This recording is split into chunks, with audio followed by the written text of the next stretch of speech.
6 waiting. We don't want to disappoint them.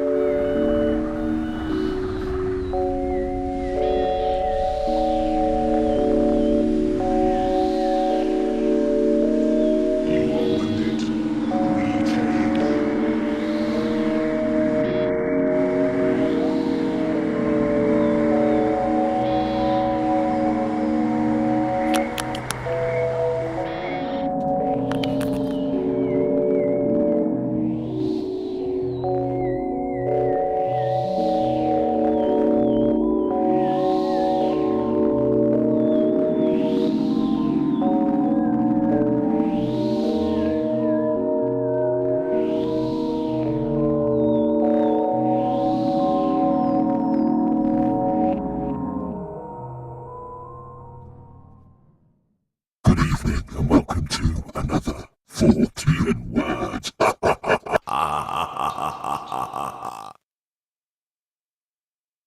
Did that actually work this time? I'm here. Did that actually work this time? Did it? Sounded all right. Yeah. Spoopy voice. Sounded all right to me. So it's come through loud and clear. Lovely. Excellent.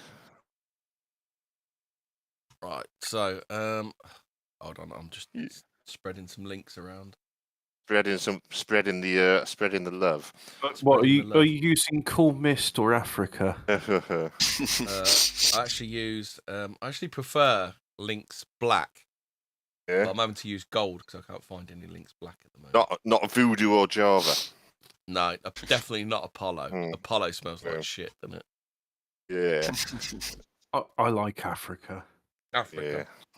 Yeah. Not the place, just the scent. Well, it appears a lot of other people don't like Africa because getting a bit political. Pretty flight's starting to know people now, isn't it? I mean, if you've got 7 people on the flight, you might as well just charter a private jet, give them first class seats. Well, they just charter private jets and then fill it full of champagne. They'd get them all on board, then, wouldn't they? Yeah, no, champagne and fried chicken, and melon. Just say seats are limited, so you got to fight each other to get on the plane. I mean, if they'll fight each other for a chicken sandwich, but anyway, spooky show. Spoopy show, not politics. Spooky. Getting a bit political there. Maggie Thatcher, am I right? They are spooks, so that is spooky. We should be non-political. Yeah, partial. Okay? Yeah. So right, first image we have, Ian, is the Owlman and others 30th anniversary. Why did you have that as our first image?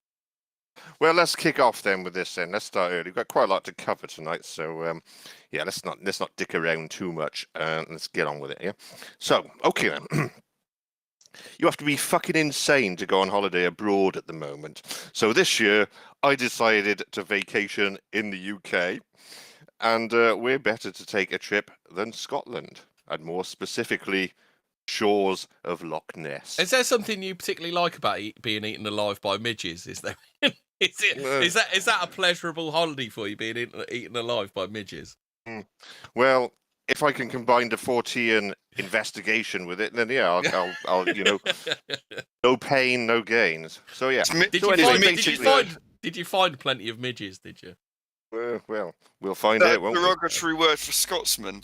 No. Yeah. Oh, do you remember One Foot in the Algarve when the Spanish woman was saying to Victor Meldrew, the midges?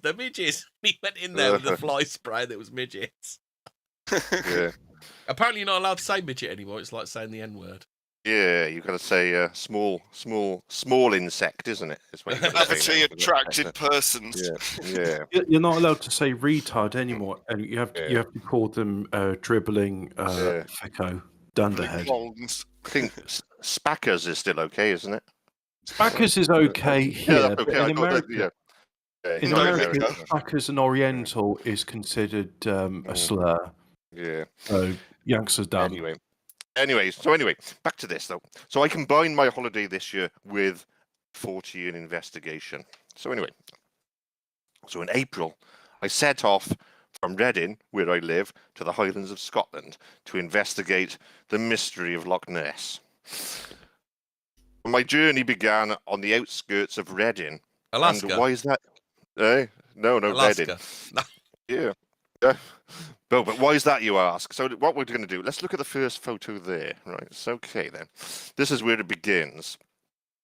This book is a good book, this. So whilst reading this book, I've got a copy, The Owlman and Others by Jonathan Downes. I came across an article about legendary Loch Ness hunter Tim Dinsdale. So, incidentally, actually, I've been talking to Jonathan Downes lately, and I'm going to appear on his channel, CFZ TV. So I'm going to do a bit of moonlighting from this channel. Ooh. I'm going to go on there as so I'm going to go on there at some point. Let us know. I'll share it around. Yeah, it'd be good. So anyway, basically then I came across an article about Tim Dinsdale. So if you go to the next picture, let's have a look at a picture of Dinsdale. Go to pick number 2. We'll have a quick look at him there. The right window up. Yeah. Okay. And then, so is that Mr. Dinsdale? It is. So Dinsdale actually managed. There he is there, with his mock-up of the monster. Dinsdale got 2 heads. It has. Yeah, that's the 2-headed monster. I think what he's doing there is illustrating the head can go flat. How it lifts it, yeah. Yeah, but if it was a plesiosaur, it couldn't do that. So he was a bit misinformed there. Dinsdale actually managed to film the monster in 1960, and he spent some of his time investigating Morgwa, the Cornish sea monster. Did Pitkin help him? Yeah, which is why he appeared in that book, The Owlman and Others, which does cover the Morgwa story. So that's where I saw that article. If you play the Dinsdale clip there, Hemi, if you've got that one. The Dinsdale clip, hold on 1 second. Yeah, we can actually have a look at the monster that Dinsdale filmed on Loch Ness. When you see the monster, there you go. Are we ready? So play that. Yeah, go for it. Let's have a look and see. And when you see the monster, you've got to say, "Monster, monster!" So. What's on the end of the stick, Vic? Is that what you're saying? Monster, monster. Oh, so yeah. there you go. You see the monster. Like old Eric. What's his name? What's the football agent geezer? Monster, monster. Yeah, Eric Hall, isn't it? Eric Hall. That's the one. Yeah. So that's the monster that Dinsdale. Yeah, it's a bird going across there.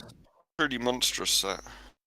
Well, it's what he did. That there is actually that's actually a boat that he filmed later in the day. Oh, you can see it's a boat now. You can see it's a boat with a man on it now. That is there because he filmed that as a comparison. So the first lot of the image is the actual monster. That's the monster there, and then the latter part of the film. Didn't he throw his dog in and call it from the other side? He did, yeah, as a light lunch for the monster.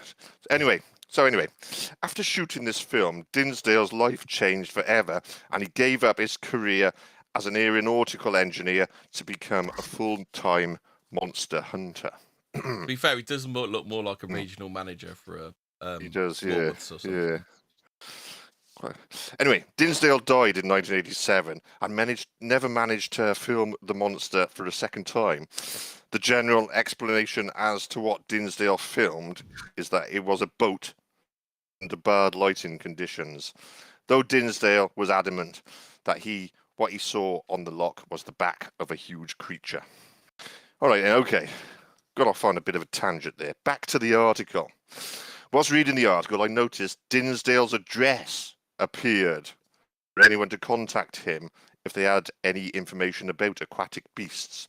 And interestingly, his address was just round the corner from where I live.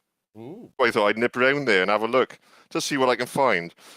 Just play the clip number 1 there, Hemi. It's in the chat. Oh, it's a bit more tricky. Hold on 1 sec. There we go there, clip number 1. And just, can you see it there? Clip 1. So we'll have a look at this now. Get rid of that. Nope. Right, there we go. We're ready. Clip 1. Yeah, with sound. Let's have a look and see what happens. Right, so clip here 1. we are. Here we go. The sound up. Actually outside Tim Dinsdale's house, and I've got my 2 books here. Owlman. Do you go Roger Cook on him, do you? I've got the page. You do, here. yeah. So, I'll put it to you, Mr. Dinsdale. Can't hear any Where sound Tim on lived. Oh, Yeah. And I've also got this book. it's working for the It audience. was written by Tim's son it? All right, about good. life with his father as well. But let's have a look at the house. Let's see. This one here. 2 people stood there. Aren't they going? I'll put it to you, Mr. Dinsdale, that you faked that. Is that what you did, Ian? Did you full doors? Full Roger Cooking, No, did you? This is true, this is.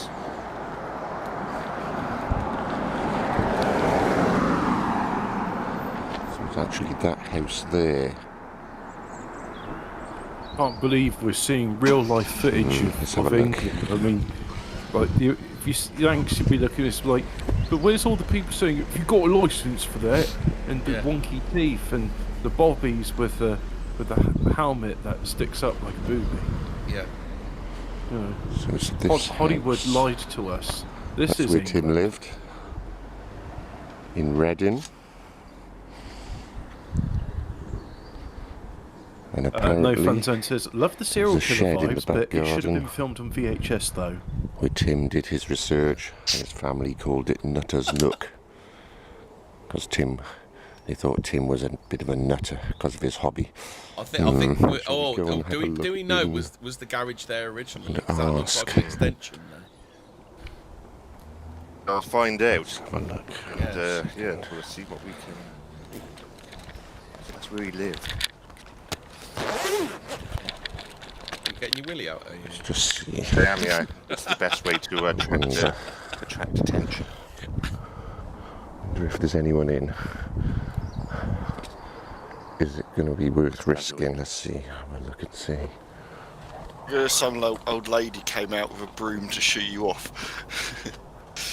No, I don't think so. There's someone in. No, I'll give it a miss. I'm Roger Cook from ITV TV. I'll put it to you, Mr. Dinsdale. You faked that footage. Shit, there's someone in. No. I think we'll leave it at that. But, yeah, that's where Tim lived. So, yeah. Right, anyway, Well, okay, years so ago, there you are. unfortunately, Alright, he well, passed after away that then, In the okay. 1950s. So I found that, yeah, you can stop that now. So, after that, a woman came out the house and asked me what the fuck I was doing. So, I explained myself, it's good, I explained myself, and she said she was Tim Dinsdale's daughter. Was a bit too busy to talk to me at the moment, but I can email her and she would give me an interview or something. So yeah, result, eh?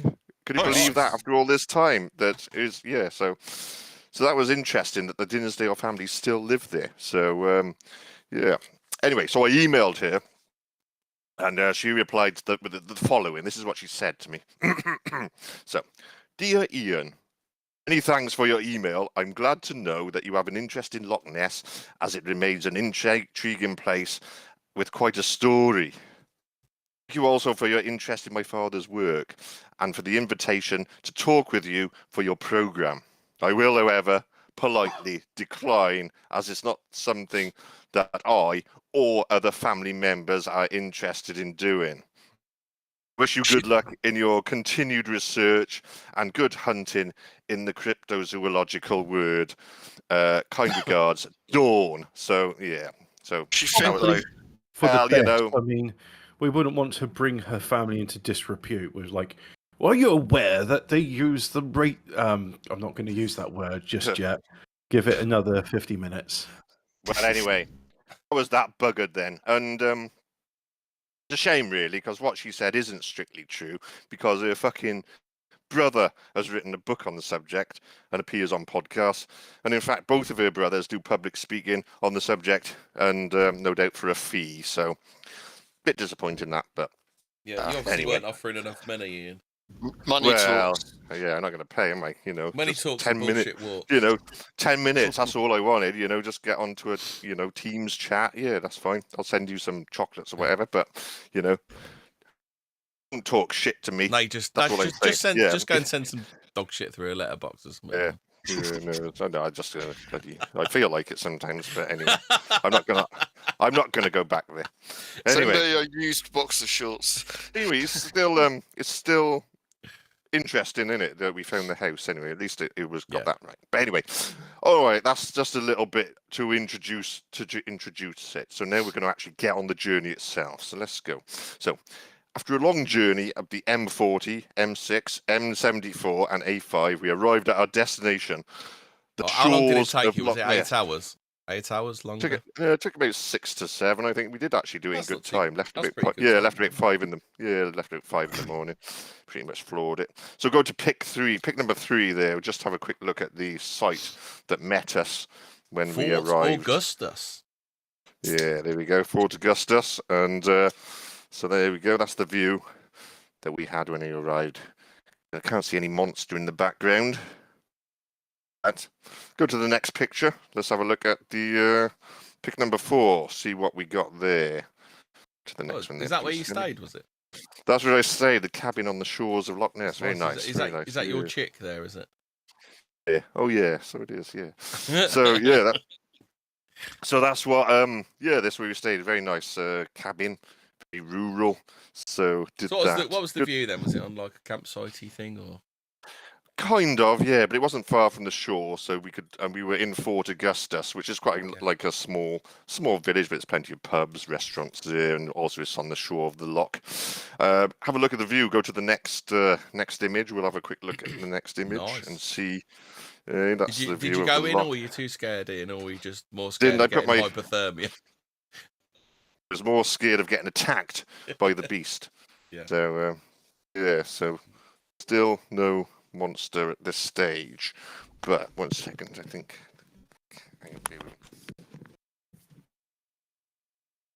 So yeah, so after all that time, we finally arrived. So let's have a look at the next video clip. Turn the sound down though, and this is so what we got there. It was our first observation of the Loch. Right. So we're doing clip 2, yeah. Clip number 2, yeah. Clip number 2. Right, I'll mute it. So, mute it, yeah. Got the work. And then this is the view that we had. Open that and press. Yep, and on we go. Here we go. Right, let's have a look there. So is this all part of Fort Augustus then? Is it with the? It is, yeah. This is a boozer on the side of the Loch, so we can have a beer. But basically, what we're going to do is sit here now for the next 2 hours and watch this. Let's see if there's any monster action. Yeah. And if you see the monster, remember you got to shout "monster, monster." So you won't be going. This is all it is. So yeah. It's pretty choppy, isn't it? It is a bit rough. Yeah. Nothing as yet. Oh, I bet you've seen the monster.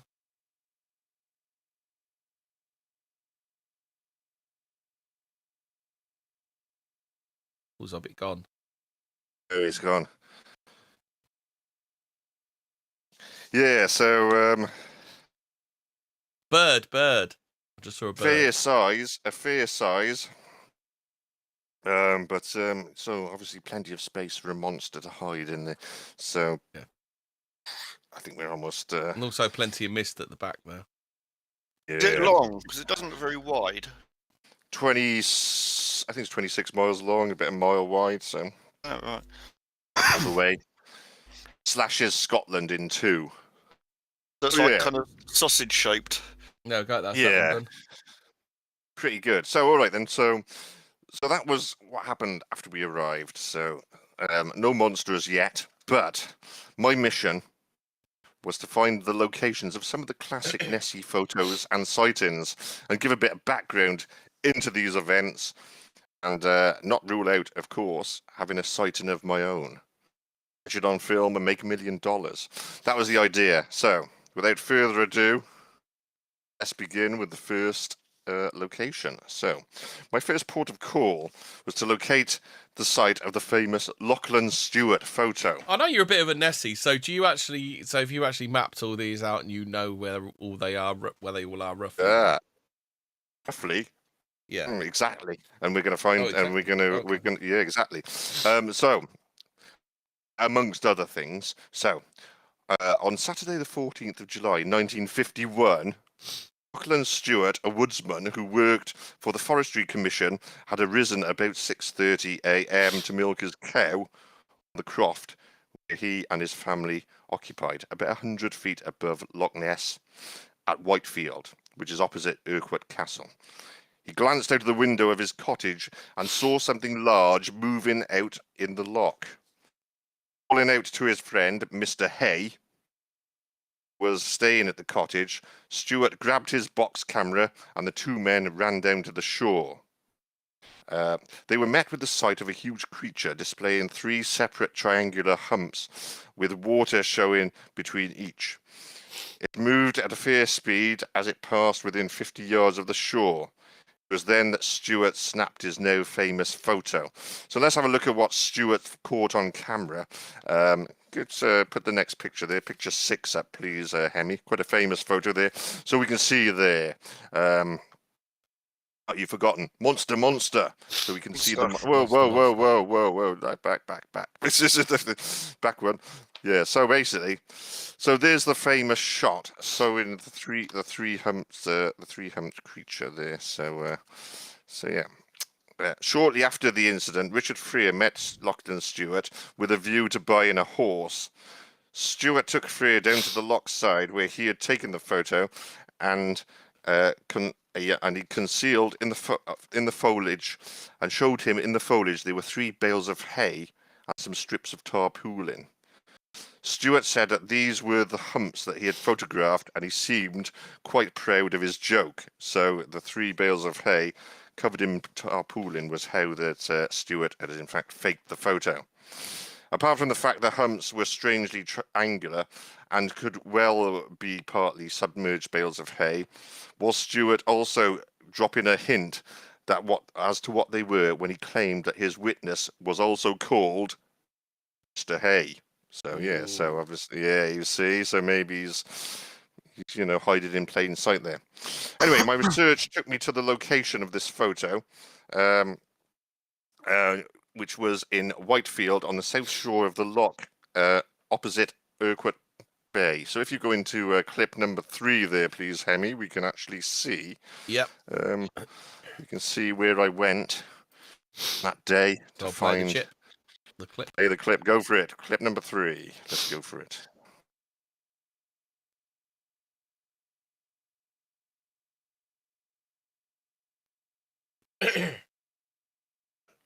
Can hear, can't they? Oh no, I'm muted. Yes. In Yeah. shallow waters. Got that shot.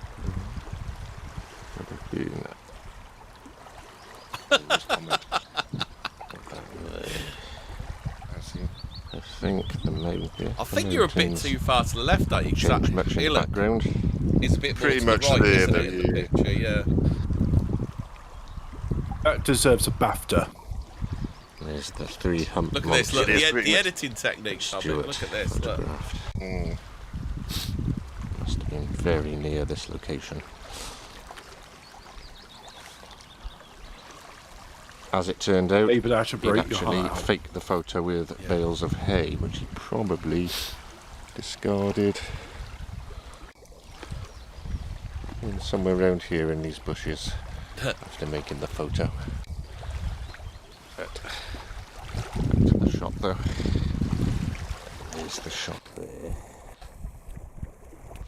The Lachlan Stewart photo. Nope. Right, so here we are. Yeah, movement on the loch. So there we go. So whoa, pause that one. So yeah, so if you go to so there we go. That's pretty much there. So if you go to pick number 7, you can actually see the original Stewart photo plus today's look. Oh, there we go.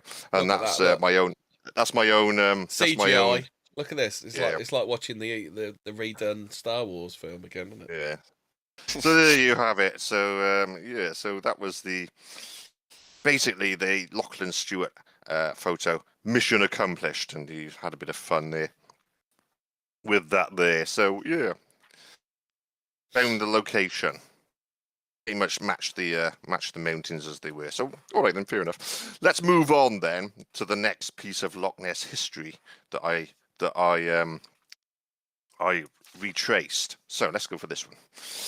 On the 20th of August 1952, Greta Fernley and her son Harry, 12, doing a spot of fishing at Elduri Pier on the north end of Loch Ness whilst on a caravan holiday. Around lunchtime on that day, as Harry was casting his rod, he heard what sounded like a boat approaching to his right. Not the sound of an engine, but the breaking of the waters. As he looked towards the so-called boat, Harry was astonished to see a jet-black creature cruising past him until it was in line with the pier about 25 to 30 feet away. Harry described the creature as having a long neck, which was about 4 feet high and 2 humps, each 3 feet long and 3 feet apart, with an overall length of about 20 feet.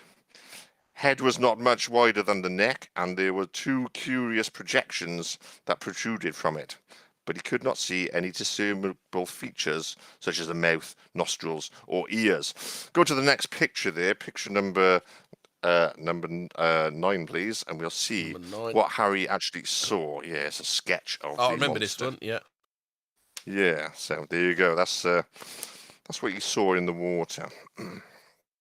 So yeah, Harry then called to his mother, who was in the caravan, which was parked just before the pier at the time. She rushed to see the sight, which she said left them rooted to the spot.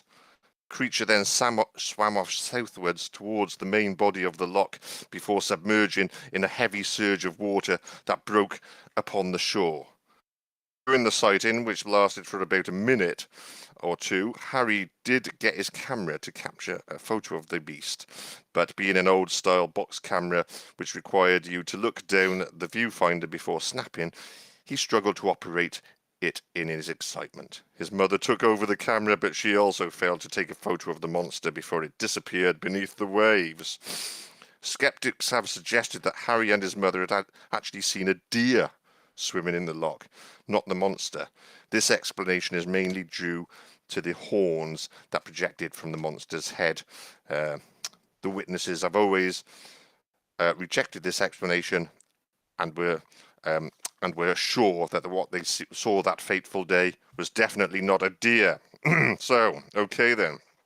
Oh dear. That's that sighting. Yeah. My research into the sighting took me to the north end of the loch, and it was there I located Elduri Pier, where young Harry saw the monster swim by. So let's have a look how I got on. So let's look at clip number 4. It's in the Discord there. Yeah. Clip number 4, yeah. Play that one and we'll let the people at home have a look. So you think this is where they saw it then? It was where they saw it. Here. And this You can play it. is where in 1950 Yeah, it's playing. Clip number 4. Good. a young The Harry audio Finley as they talk us through was it. Plus fishing, also there's a small surprise at the end as well. and then he spotted the monster. So let's have a look where he would have been stood at the time.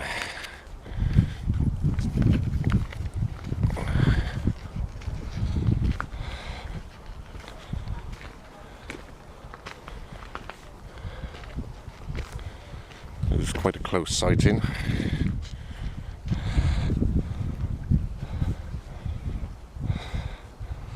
And the monster swam past from right to left before submerging.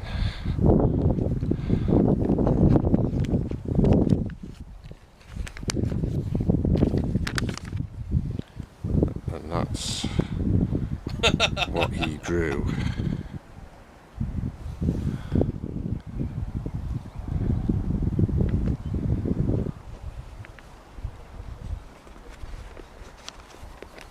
No monster today though.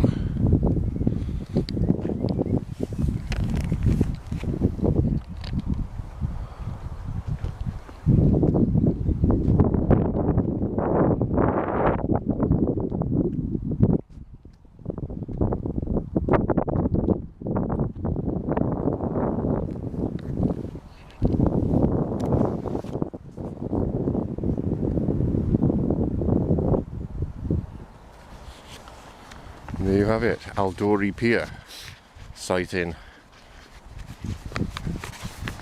from 1950 by Harry Finley. Yep. So I hear a disturbance. Something's disturbing the water. What is it? Monster. A monster swimming under the pier.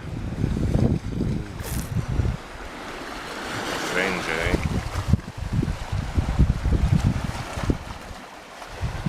So, yeah. Just waves. What could that have been? Eh? Caused that disturbance. Ooh. Strange things happen on Loch Ness, don't they? So, yeah. So there you go. That's that. So that's the Harry Finley sighting just covered there. Interestingly, though, Harry Finley is actually still alive today, and is possibly the oldest surviving witness of the Loch Ness monster. So, and also, there's quite a recent interview he did about his experience on YouTube. So, if you're interested, then just search Harry Finley Loch Ness on YouTube, and you'll come up with an interview about him talking about his experience. If you've got nothing better to do, but there you go. That's the Harry Finley sighting, so another one ticked off there, yeah? Yep. Good. All right, then. What we'll do then, just move on to the next sighting. So let's move on to a Loch Ness classic now. So, and also it's my favourite image of the monster, the P.A. McNab photo. So let's just run through the background of the photo. Okay. On the 29th. Puppet one, yeah. Oh no, it's not that one. No, I do like the puppet one. No, it's a shame. The puppet one, I don't even think that was taken at Loch Ness. So. Oh really? You think that's a total utter fake then? Well, it could be anyway. There's no background, is there? So, and it's Yeah. clearly etched onto the picture anyway. So anyway, on the 29th of July, 1955, bank manager Peter McNab snapped a photo of something large moving always through trust the the water bank of manager. Loch Ness. Yeah, moving through the water of Loch Ness near Urquhart Castle. So go to the next picture, please. Picture number 10. Let's have a look at McNab. We'll have a look at him. Let's see what he looks like. So picture number 10. There he is. There he is. Fucking. If you look at yeah. at in Discord, where next to me where it says live, am I not live anymore? Was that idiot? Share your screen. I thought I was sharing my screen, but obviously I weren't. Hold on one sec. Something queer going on. Oh, that's gone. That's disappeared again. Windowed projector. Right, there we go. Right, so there you go. Windowed projector. If that disappears again, tell me, because it keeps disappearing for some reason. All right. Okay. Anyway, okay. So there he is. There's McNab. Yeah. So he's fucking slaphead. So this is what he said. McNab said of his encounter. I was returning from holiday in the north with my son and pulled the car up on the road just above Urquhart Castle. It was a calm, warm, hazy afternoon. I was all ready to take a shot of the castle when my attention was held by a movement in the calm water over to my left. Naturally, I thought of the monster and hurriedly changed my camera lens to a telephoto. As I was doing so, a quick glance showed that something black or dark, enormous creature was cruising on the surface. Without a tripod and a great hurry, I took the shot. I also took a very quick shot with my other camera, a fixed focus Kodak, before the creature submerged. My son was busy under the bonnet of the car at the time, and when he looked in response to my shouts, there were just ripples on the water. Several cars and a bus stopped, but they could see nothing and listened to my description and patient disbelief. So let's go to the next picture there, Hemi, picture number 11. I want to have a look at the image, McNab, slaphead, caught on film. Let's have a look and see what we've got. It's up. Here we go. So, I do like that picture, though, even though it's got certain gothic charm about it, isn't it? I do like it. Spooky. Loch Ness, shits you up. Loch Ness researcher Roy Mackall studied the photo. He discovered differences between the negative of the image and the print that McNabb had originally shown to the media. Specifically, there was more of the image in the print than there was in the negative. This led him to conclude that the negative had been created by photographing a print. In other words, it was clear that the image had been doctored. So that's a bit of a disappointment, isn't it? The rotter. Yeah, bit of a disappointment. Okay then. Shocked, So, I tell you. That a bank manager Well, would do such a thing. Hard to do in those days. They didn't have Photoshop, did they? but you can just get a photo, you just get a picture, draw something on there, then re-photograph that, innit? So you can, there are methods. Anyway, this was one of the easier locations to find, so I headed to Urquhart Castle on the north shore of the Loch in the same way that Peter McNabb did on that day in 1955. Did you get the missus? Did you get the missus to look under the bonnet while you were doing it? I did, yes. So, Yeah.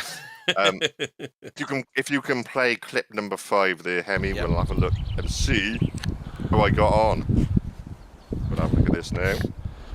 So it was about this spot in July 1955. This one's quite a way away, isn't it?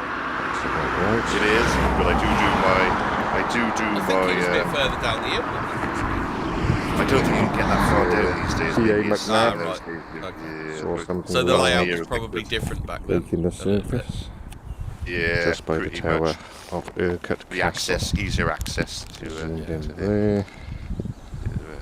but yeah, it does seem to be a bit of a height. But you get the idea. Yeah, so that, like I say, that Unfortunately, the castle looks a bit closer then, doesn't it? It looks like it was a bit further down the hill. I'm not as lucky could have as been in the P.A. same McNabb. spot, but There's just no zoomed monster in. today. Exactly. So He had his Could be. telephoto But- lens on, he said, didn't he? So, here's the Oh, shot. did he? Okay. Monster! Oh, it's a boat. Oh, no. yeah. Next video started. Stop the next video. So yeah, okay. So we've seen that one, have we? Good. All right, and so yeah, so pretty much located that site there. Yeah. I then headed into the castle itself to experience some local history, and I had some interesting encounters with the monster there. So if you go into clip, we'll play the next few clips there. Hemi, play clip number 6, and we'll Yep. see You want clip how 6, I got on right. this. It's clip number Okay. 6. So- Get rid of that and put that back. This is the view from Castle Urquhart. Oh, monster! The monster. McNabb. Yeah, somewhere in the middle. Must have been that area there.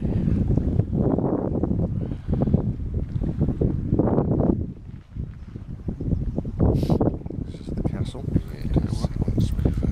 Big, isn't it? It is a fair size.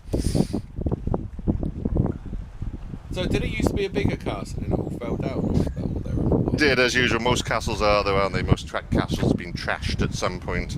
But yeah, it's right on the shores of the Loch, so, Still inside. and a good location for spotting the monster. So, You should have said, I was just turning the camera around to look at the castle, then the Loch Ness monster appeared. Do you want me to let it run, yeah? Castle. Do you want it the is. next So, clip?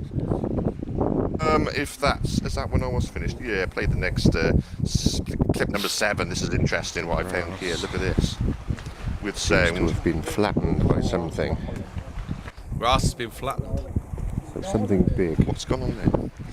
probably during the night, would have come down there, flattened the grass. Was Alex Salmond having a roll with an intern, like he likes to? Something big has been there. Dawn French? Very mysterious, that, isn't it? Sharon from EastEnders, maybe. Ooh. What could have made all that grass flat? There's a ghost, look, there's a ghost in Remains a purple mystery. coat up Yeah. Play the next clip. Yeah, play the next Next clip. one's going. The view from the tower. Again. there. Do you want the next one after this, or do you want me to pause yet? Again, Yeah, look play down the next 2 years. This is to this patch here. we got here now. Oh, there's a broken UFO there, look. And a broken robot. Egg has been laying there, Crop hasn't it? circle. There's a robot in there, look. Again, let's look at this. There was some strange slime on the grass as well. You know, so Monster must have been sleeping there and gone down, flattened all that grass. Strange slime. yeah. Saying it had a wank on Then one. into the lock. Someone had done. No monster. No, Next, but evidence of something. This one's going to go into the next clip after this and you'll see something peculiar.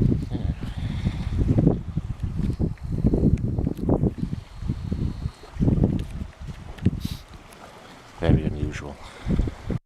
You can see the monster there.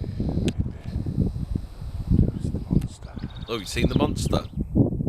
What about this then? Monster. Oh, Monster. It's definitely a monster. monster. Baby one. Look at that. Monster. Or is it UFO? Look at that then. That's the monster's head, isn't it? Yeah. Found it. What else could it be? It got little. Nothing. It's like it's got little dealy boppers on its head as well. Yeah. Yeah, it looks like the one that kid drew. What fucked up is that, eh? Oh. Conclusive proof the Loch Ness monster exists. What else could it be? So, Someone snorkeling. yes. Is it a can floating in the water? I don't know what it was. It was very strange. Oh. And, Oh, is that where we're going? I don't know what it was. An unidentified floating object. Was it? It's a USO. It's an unidentified submersible object. yeah, It's so... an unidentified aquatic phenomenon. Oh yeah, you're not allowed to do it. They're aliens of colour now, aren't they? You're not allowed to call them UFOs anymore. It Dicks is with weird, alien. whatever it is, isn't it? Yeah, it's very peculiar, eh? Dicks with alien dicks. Yeah. But yeah, so that was... We going into the Very next? peculiar. You want the next one yet? Yeah, go into the next one, Yeah. because I did have a... Go into the next... That's pretty good actually, because that looks like the monster, doesn't it? Yeah, it does. If you pause that, that's why I took it. I was seeing Yeah. a wave formation there and thinking, I think well, it's better actually, near the start, isn't it? I think it's. how peculiar. Yeah. So, It's just the shadow of the wave. yeah, Look, Probably There about we go, there. look. Is that the one? there's two humps, and I think that's a head popping Yeah. up at the beginning there. So yeah, there you go, monster. That's it. Job done. That. What's that? Ian's there? found it. Ian's found the monster. Without a doubt, Definitely. that's the monster. Yeah, breaking the surface. But yeah, peculiar, eh? Strange things look, happen Look, you can on see this it there. pod. Look. Yeah, exactly. Yeah. I think I saw its flipper. Saw its Ooh. eye. There it is again. Conclusive proof. Exactly. That's a plesiosaur, isn't it? Has to be. Definitely. So yeah. Pretty good, eh? So there you go. Close encounter with monster. Oh look, monsters everywhere. Look. Exactly. So there you go. Stop that there. Okay, that's Okay. it there. So okay then. So there you go. So if you go to the next picture number 12, you can compare the two scenes. So compare the two. You can definitely see. you The just- thing is, though, that thing looks like what you just saw with the waves, doesn't it? Exactly. Yeah. So could that be? Who knows? do you think someone saw the wave Um, formation and thought this looks like it could be a monster, and I'll just fool people, or were they really stupid enough into thinking it was the monster? Well, if the monster's real, then who's going to look stupid then? So you go to the next image. Go to the next image there, number. I've had it again. I've just had a bit of fun there, you know, with image number 13. Go into that. Let's have a quick look. Look at this. Look, CGI. Look, you wouldn't see Yeah, that's this. You my wouldn't know sort that's not of- the monster, would you? You know, you get the idea there. You know, so there you go. The McNabb photo in the bag. As I said, that was one of the easier ones, though. But you know, it's pretty much there. So Following on to that, all this monster talk. If you go to the next video clip there, clip number 11, I put it in the Discord there. Let's have a look at that, where I did have a closer encounter with the monster. We'll have a look at this now. Not that one. The actual video clip in the clip number 11. That is clip 11. Then that's photo 11. Oh, here we go. Yeah, let's play that now. Here we go. Let's have a look at monster. I mean, when you see the monster, you've got to say monster, monster. All the Nessies for sale. Monster. Won't somebody buy my Nessie for sale? Isn't that from Oliver? Lots of them. I don't recall that being in Oliver. Thousands of them. Nessies. That's the Zulu with Michael Caine. There's Nessies, thousands of them. There's a big one there. Look at that. Everywhere. Full size one. Feed the Nessies, tuppence a bag. That big one there looks like the Nessie from remember the Family Ness cartoon. Yeah. Yeah. So yeah, that's and that and then so there you go. That's just feed the Nessie, tuppence a bag, tuppence a bag. I don't recall that song. So you don't remember that? No, I don't. I've seen Oliver, and I'm sure. That's because that one was in fact, from I was Mary Poppins. Feed the birds, feed the Nessies, tuppence a bag. Really? Oh right, he wasn't Oliver because I was an extra Yeah. in Oliver many years ago. Oh, As were an you? orphan. It was thousands of us, yeah, singing, but no, I didn't. That Nessie. So were you in the whatever, orphanage definitely... scene then? I wasn't in the film; it was a play. So yeah. Right. Were you diddled by Fagin? Jimmy Savile was Fagin in Ian's no, I production. wanted that part, but they didn't. They said no, you can be an extra. So I wanted to be the Artful Dodger, and that's the part I went for, but I didn't get it. So they said, oh, you can do this though instead. Anyway, so that's you were tree number 3. Yeah, basically. So anyway, go to the next video clip there. It was time to scan the loch. Let's have a look at clip number 12, just for a bit of a game. We're just going to have a look at the loch and see. No, this is just a bit of fun. We could do it, be all Peter Snow about it. This is just a bit of fun. Yeah. Let's have a look then. Here we go. So clip number 12. Just scanning the loch there. I'm not going to see if we can see anything. No, you can kind of see a stripe along right the way along, can't you? Looks like there's some sort of white stripe going on there, doesn't it? Yeah. Some kind of weird shit happening. Yeah. Monster. Yeah. Oh, it's a boat. That's a boat. That's the monster that Dinsdale filmed. So yeah. Mr. Dinsdale. Eerie place though. Mr. Dinsdale. Mr. Grimsdale, isn't it? Yeah. Woman Wisdom. Yeah. So, yeah. Used to play Pitkin, didn't he? Yeah. Fall off a ladder, didn't he? Mr. Dinsdale.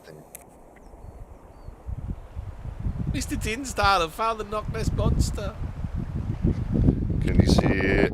Yeah, zooming in something there is no, it's just a wave, Ah, it's gone. Get there though.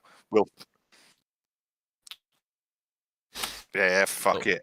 All right then. Okay then. That's we didn't see the monster that time. There's still time though. So yeah.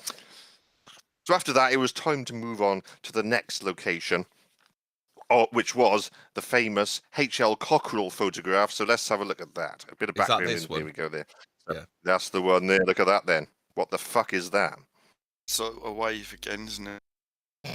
Something there, isn't there? Something breaking the surface. Monster. Just give you a bit of. It's a monster. What are you talking about, Dom? October 1958, H.L. Cockerell was on a one-man expedition in his kayak to find the monster. Did he put the cock into Cockerell? No, that was someone else. When he photographed an object on the shores of Invermorrison on Loch Ness. It was about dawn when he saw something emerge 50 feet away from him.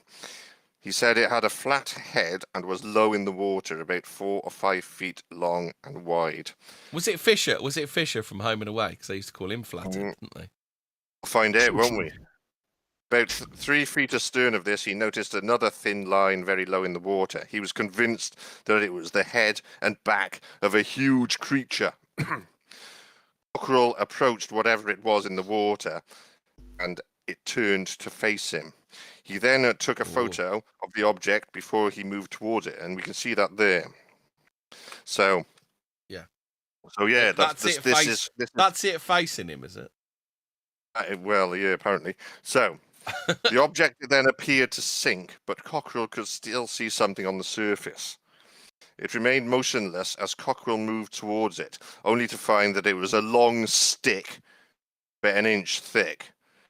Took it that this was the monster, and well, I was gonna say it kind of sounds like a log to me. Well, yeah, we'll get on to that though. So So he took it aboard his kayak as a souvenir, and he thought, well, that's what I saw. When Cockerell had his film developed, he noticed things that he did not notice at the time, either through fatigue or through bad lighting. It showed a large object, much larger than the stick that he thought had caused the disturbance. It was a and it had a distinct wash. There was no reason for the wash, as the picture shows water being a flat calm. So, could Cockerell have photographed Nessie after all? So, he thought it was a stick, but further analysis shows that maybe it wasn't. Well, he literally said it was like a stick, but bigger, which is a log. But additionally, the creature was seen by Mr. Brown and his wife the following day in the same location. Brown saw 3 black humps churning through the water, leaving a foaming trail. So, interesting. Obviously that's not a stick, is it? So, the other guy's hay bales still floating around. Well, to be honest, someone should give that guy a slap. So we'll leave it at that with him. Yeah. Anyway, to my investigation on this then. The image that we see there is actually a cropped image of 2 photos that Cockerell took. Let's look at the original. Interdimensional Lizard in the chat says that was Loch Ness. Excellent. Right, so do you want to see the next slide? The next picture number 15, yeah. So, which is a wider frame of what we're seeing. One of 2 photos. I've got to give him his dues. That is pretty flat calm for what we've seen of. Yeah, and you can see the monster there, sort of in the upper middle of the frame. Log, as skeptics would call it. Yeah, but there's movement though there, isn't it? Go to the next picture. You can see a bit of the second picture of the 2. Not only can you see the monster clearer. This is number 16. So if you go there, Hemi. Also, you can see a very distinct, for me anyway, a very distinct mountain formation in the back. Yep. So that was what I was looking for. Oh. So they headed towards Invermorrison on the north side of the loch in an attempt to find the spot where Cockerell had his encounter. So what we're going to do now, ready for the next clip. If we go to clip number 13, which I'm going to give to you now, and we're going to see if I could have found this location. Oh, you've got it, have you? Yeah, go for it, yeah. I've got your playlist up. So, it was here. Here we go. Have a look at this then. It's pretty good. 1958, similar. That H.L. Cockerell. Saw and photographed the monster. Being a lot of monsters there. On this stretch of water. Monsters, thousands of them. The original. It's falling over. Falling in the loch. Match up the. Yeah. No, the shoes wet. Yeah. Monster's going to have match up the mountain tops with the original photo. Yeah, I was going to say, was it windy? Yeah. It was windy. Once we played this clip 14, I found a sort of a sheltered area in the game. So just go to the photo and play the next one. Yeah, and then play clip 14. The photo here. Much better. Too windy to do that, but again, I see no monster. Not as lucky as Cockerell, but. Were you doing the? Who was it who said I see no ships? I see no ships. Wasn't that Captain photo. Smith of Titanic? Probably. I Fucking see no idiot. iceberg. Yeah. Oh, there we go. This is better. Yes. Here's the location.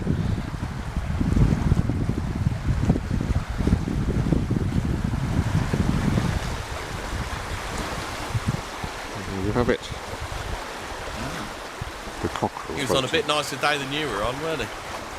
Yeah, it was hurricane that day, but got there in the end anyway. So.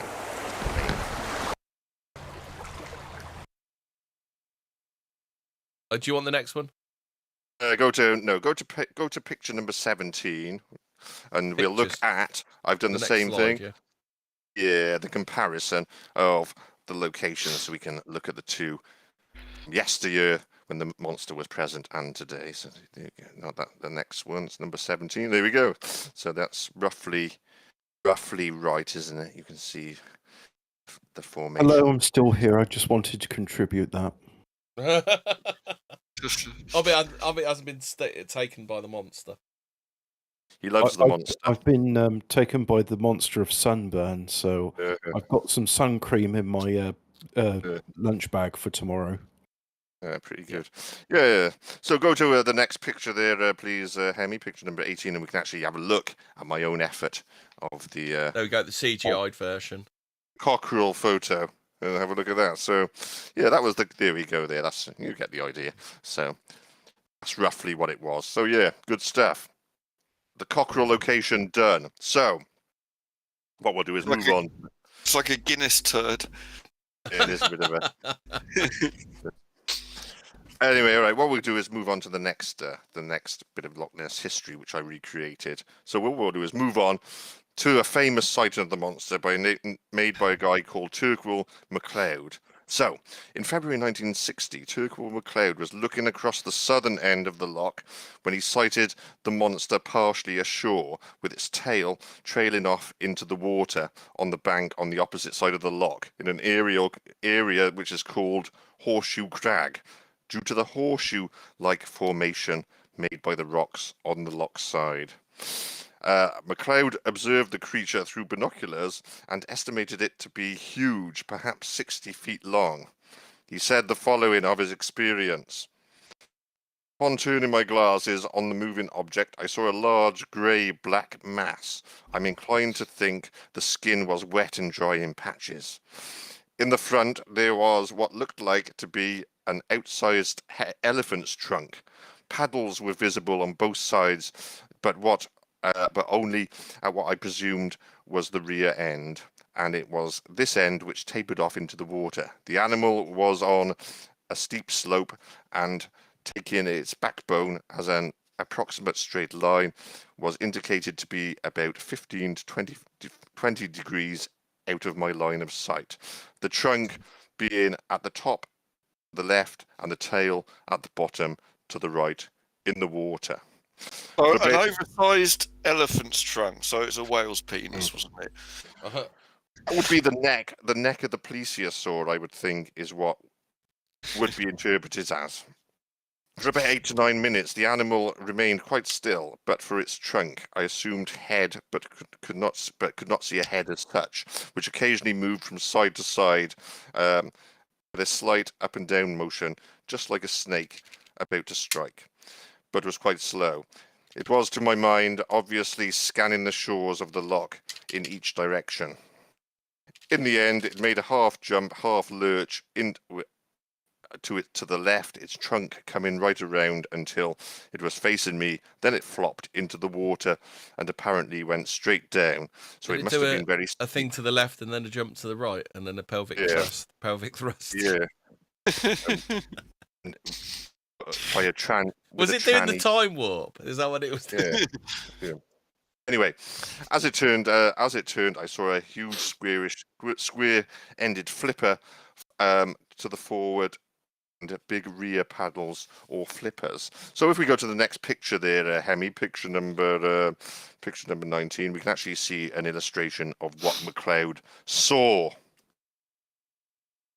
through his binoculars. There you go. See, with the trunk-like appendage moving to the left and to the right, till eventually the monster flopped into the water.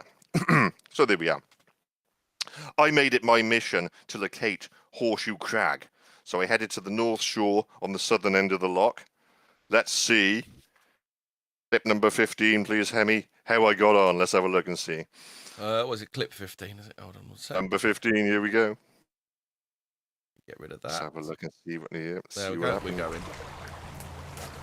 Good away. Excellent. So in February 1960, Turquil MacLeod was stationed in about this position, opposite the Horseshoe Crag, when he spotted the monster, half in, half out on the shore. Let's zoom in. I'm not seeing it. The clip 15. Right. Oh, It's I coming thought in you and paused out. it. Let me just refresh the page, make sure it's not paused. This No, is it did what go blank. Yeah, there it is. Can see it now.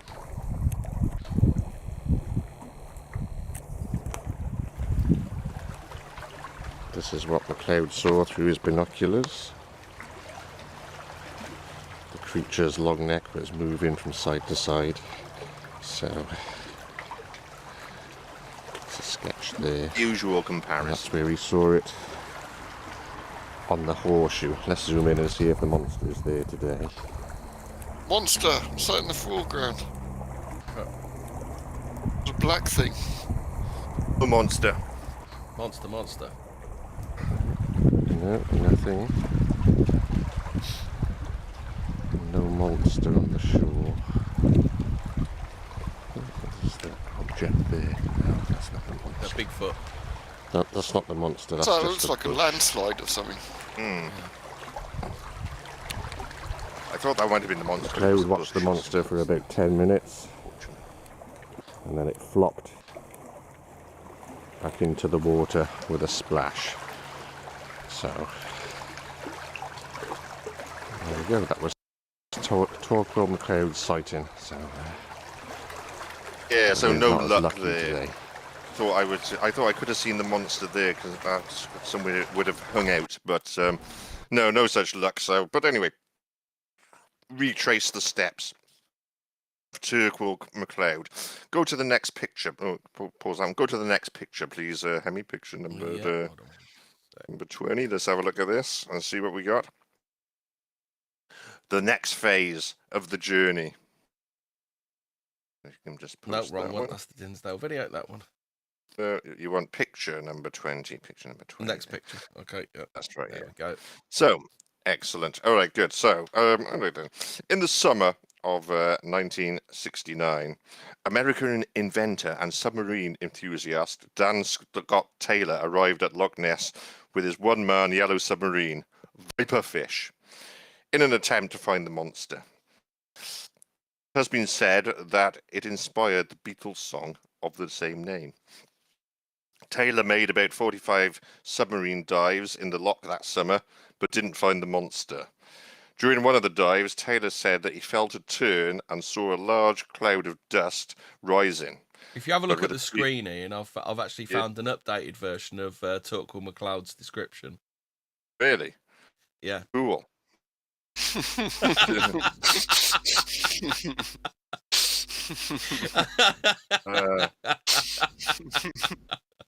Very good. Nice. Yeah. So anyway, so to the submarine. Anyway, so but with a speed of only 8 miles per hour and 7 horsepower, Viperfish was no match for whatever caused the underwater commotion. If he'd have had a harpoon gun on it, he could have he could have shot it into Nessie, and then Nessie could have dragged him on at the or a right, along at the bazooka. right speed. Should have. Yeah. Yeah, could have blown his fucking head off. So you know, He could have had a fucking Magnum monster. 44, the most powerful handgun in the world, couldn't he? Exactly. Fucking.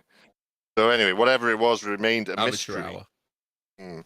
Anyway, these days, Viperfish takes pride of place outside the Loch Ness Exhibition Centre in Drumnadrochit.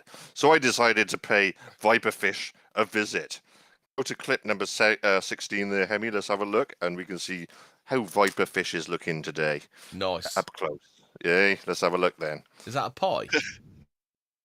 that's not the clip number 17. Clip. Right. Have I just spoiled a gag? What did I tell you? What did I tell you, Dom, earlier? I'm getting confused. We've got clips and pictures and clips and pictures. Yeah. Two things. We have clips, pictures. Two things. That's all. We got. So in the confusing summer me. All right. Okay. No, clip 1969. number 60. Anyway, let's go. It's going. American inventor. Here we go. Let's have a and look. submarine We all enthusiast live Dan in Scott yellow. Taylor We're arrived calling it YouTube at video Loch number Ness 16. with the submarine. Less Yeah. confused. There it is there. Just go clip number 16. Anyway, let's clip number 16. Let's have a look and see. Let's show the people at home. 16. He made about That looks like a 45 smiley dives face in a on the front, submarine doesn't it? With a little that moustache. summer, but didn't find the monster. How could the Beatles However, have all lived during in one that? of his dives, Fucking liars, aren't they? They were on. Well, no, they were on. They were on Taylor LSD, said weren't they? that he felt a Yeah. turn They and said saw we all a live on a large yellow submarine. cloud You wouldn't get 4 of people in there. dust Just rising, imagine, man, if there's no countries, it's easy for Charlie. but with only a speed of 8 Imagine if knots Ringo per wants hour. to stall. Hang on, they're not from 7 Dudley, they're horsepower. from Liverpool. Viper fish The was clip's no not match playing. for whatever it was. No, the clip's not playing. caused Oh, the disturbance, dickhead, I ain't got... so it remains Do you a want me to play it mystery. again? Yes, please. In the back behind the picture. That's what it is. It's right. Oh fucking hell! Will it? No, go. That's it. Right, let's start again. Yeah, let's do it. Let's see Viper We fish. have Viper fish Yeah, looks like he's got a little smiley face in and the summer. attached, doesn't it? of 1969. American inventor and much of a submarine budget, didn't they? enthusiast Dan Scott Taylor arrived at Loch Ness It was with the man-made. submarine. They What made are those out, There is it is there. that a pea shooter on the front there? Is that what those pipes are? Yeah. Yeah, Dennis the Menace used to drive it. made out of He made about fiberglass. 45 dives in a submarine, Why is it all dead? That It looks like summer. it's dented. but didn't find the Scraped and monster. rusty. Must have been got attacked by the monster, didn't it? The monster. However, during one Gonna of his need a bigger dives, submarine. Does look like the kind of Taylor the said design that of he it felt does a look turn like the and yellow saw a submarine in the large cartoon. Yeah. cloud of dust rising, If you take LSD, you do see the Loch Ness monster. So is that but tie with in only as a well? speed of Well, 8 as I was saying, you knots wouldn't per fit 4 hour people in there, would you? and 7 horsepower. But you take some Viper LSD fish and was go, no I'm match the for Lizard whatever King, I it can do was anything, and that then you see caused the some logs and disturbance. waves and go, So whoa, it it's a remains Blue monster. people. We're all a bunch of fucking slaves. Want me to show Sorry. it to you? Let's have a look Is inside. that what you want? That'd let water in. Hole in it. Solid, pretty solid. There you go. Apart from the Water hole. could get in that hole. That hole's in it all Viper over fish. the place. There's the other two where he's put the bolts Well, they through. probably you must have put a cork in that bit, didn't it? Do you want me to play the next one? Yeah, I played the next one. There's more Viper fish. I had another. I've had another. Oh, you put a hole in it. Naughty man. Fucking hate Yeah, Viper put my fish. And finger I in did that Viper to it. I fish, kicked it same. in the face. Needs a bit of a repair there.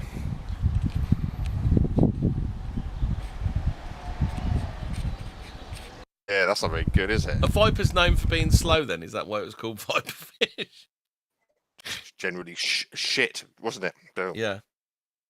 anyway, there's Viper fish. So yeah, at least saw a bit of history there. So, and it was at pause the video. Yeah, so in the pond across the road from Viper fish, we can see here that I was lucky enough to see the monster. So let's have a look at that next clip. Yep. Clip number 18 there. What we got there? Let's have a look and see the monster. Oh, There's monster, Ness there. monster. Definitely the monster there, isn't it? Have a closer look. Someone shot it. It's got a big hole in its side.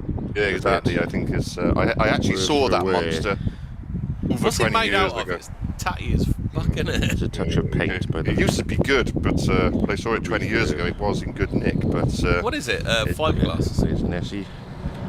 it's flesh and blood, isn't it? It's a real thing. Hiding in the long grass. They could have at least put it under the water so it like a classic. They got a but no- classic hump. Maybe it was, Not moving. moving. If it was under the water, no cunt would see it, would they? So obviously that's the. Wait, you can put the head and the out of the water. Yeah, I suppose you could. Yeah, but Has he got the ump? Is that why he's not? Is he not happy? he fucked off. It's a coat of paint. Wasn't it But moving? yeah, whoa. In There we the go. Oh, there we Norwegian go. blue monster. Yeah. So there you go. That's a bit of imagery there. So yeah, all this monster hunting. It was time for lunch at the Clansman Hotel, towards the north of the Loch. So we headed there for a window side seat whilst we had our lunch. Let's have a look at the pie I had though. Go to clip. That's a posh one, that isn't it?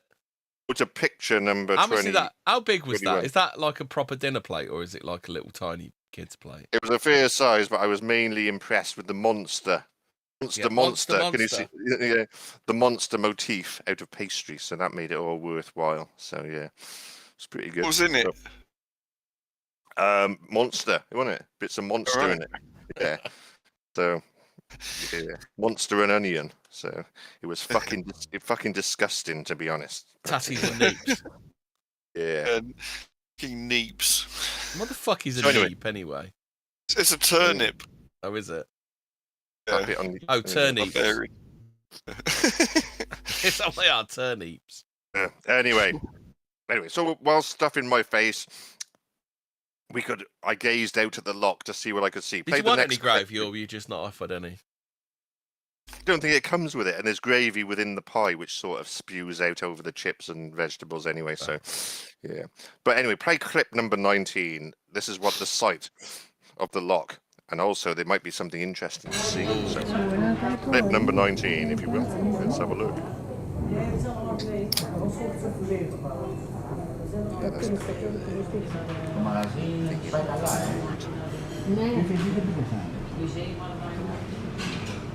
Look. Monster. Oh, monster. Eel. Giant eel. Wave. No. Monster. Log. Really saw it. Oh, there he is. Oh. Look.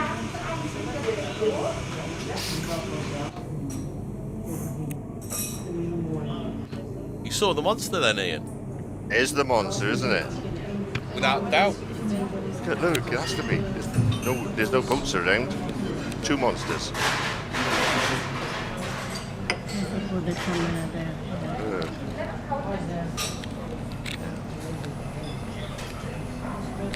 Is that your missus saying, put that fucking camera on? How enthusiastic was she about this trip? That was a Scottish person was trying to take that off me, take the camera off me at that time, trying to sell it to buy Howard.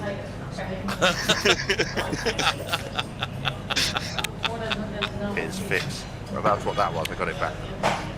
Nothing strong drug elements. But yeah, hard, eh? Very hard. Yeah. This mysterious body of water in the womb. Yeah. It is. Monster again. Oh. This is the second time we've seen the monster. Because we saw the can with its can-like head floating in the water. Following you around. Yeah, I know. Why is it so shaky? Are you like extremely zoomed in? That's it. It was that junkie trying to get the Are we camera watching off. this one or not? Is that one finished? No, don't go to the next one yet. So all right then. If that's whoa. Pause that one. Yeah. So anyway, just outside the Clansman Hotel where we had lunch, there's a statue of the monster. So this time we can go to the next picture there. That Picture pie looks number like it's been deep fried. It doesn't look yeah, like it was frozen. I only bought it because of the monster. So anyway, so go to picture number 22 anyway. Let's have a look at there's a statue of the monster. There we go, look at that. Ooh. Actual full-size statue of the monster beside the Clansman Hotel, and there's the Loch in the background. If you go to the next picture there, picture number... Is it green? Well, that's what colour it is, isn't it? Seasick. They always described it as greyish or greyish black. Yeah. So anyway, this is the green plaque. paint. This is the plaque which also accompanies the monster. So, and is it the Ku Klux Klansman Hotel? Is that what it used to be called? But anyway, this is what the plaque reads. So, on the moonlit night of January the 5th, 1934, local man Arthur Grant was motorcycling back to his home from Inverness. It was about 6 miles as well. Yeah, Crazy, well, yeah, he wasn't Jewish, was he? So he didn't have or something like that permanent helmet. He had a permanent helmet. He didn't have a permanent helmet. Anyway, he was about 6 miles from his home near the site of the modern Roundhead like a Klansman cavalier, is that Hotel. what you're saying? Exactly, yeah. Yeah, the modern Klansman Hotel where I was. About 1:30 a.m., he observed a huge object on the road 40 yards in front of him. He was almost on it when it turned. What he thought was a small head on a long neck, and the creature, apparently taking fright, made 2 great bounds across the road and plunged into the loch. It had a long neck with an eel-like head, a large oval-shaped eyes just on top of the small head. The body was very hefty. He said he saw 2 front flippers, and there were 2 other no, flippers. there's a typo on it. They've spelt seemed wrong. Well, there was a tail which he estimated to be from 5 to 6 feet long. The curious thing was the tail did not come to a point, but was rounded off, and the total length of the animal was 15 to 20 feet. So there you go. So what can you say about that? There's something very sexual about all of this, isn't there? Well, chat, Eddie's brother. I assume that's a reference to Eddie Grant. Sung Electric Avenue. Or Student Grant from Viz. Student Grant. Or Barry Grant from Brookside. But anyway, so Barry? that's a very famous sighting, though. That's one of the few and it's got times a typo on it, which is really upsetting me. Yeah, well. But yeah, what did he unless use? Unless he was saying the costume that the person was wearing had seams on it. I suppose it'd have to be like a pantomime horse. It'd have to be a 2-person costume, wouldn't it? So, anyway. So, yeah, that's just one to think over. You know, how can you mistake that? Was he bullshitting or what? You know, was he mistaken? How can you mistake a different animal for what he said? You know, I think he's telling lies, but, you know, you have to make your own mind up. Anyway. No one tells lies about the Loch Ness Monster. No. Then it was time for our boat trip. So if you go into the next clip number 20, let's have a quick look at what we saw from the back of the boat as we travelled. Did you puke? That monster pie did sort of come. I did a bit in my mouth, but I swallowed it back down. You do that. You know when you do that? It wasn't a full. I didn't do a full-on payment, so you know I didn't do that thing where it comes up a bit and you have to swallow it back, sort of stomach acid in it. Right, that's. Anyway, are we going into this one? Nah, so it goes on for ages. So, whoa, pause that one. So, okay then. So that was it. That was halfway through the investigation. So, my next mission, though, was to find the camp of infamous monster hunter. I think you might, if you remember this one, Frank Searle. Actually, you can see him on the Fortean words. The little background there. Him and his monkey. Is that him and his monkey? Is it? No, that's Marmaduke Weatherall, who actually. Oh right. Yeah, he faked that. He faked the actual surgeon's photo of that very famous image of the monster's head and neck out the water. He faked that.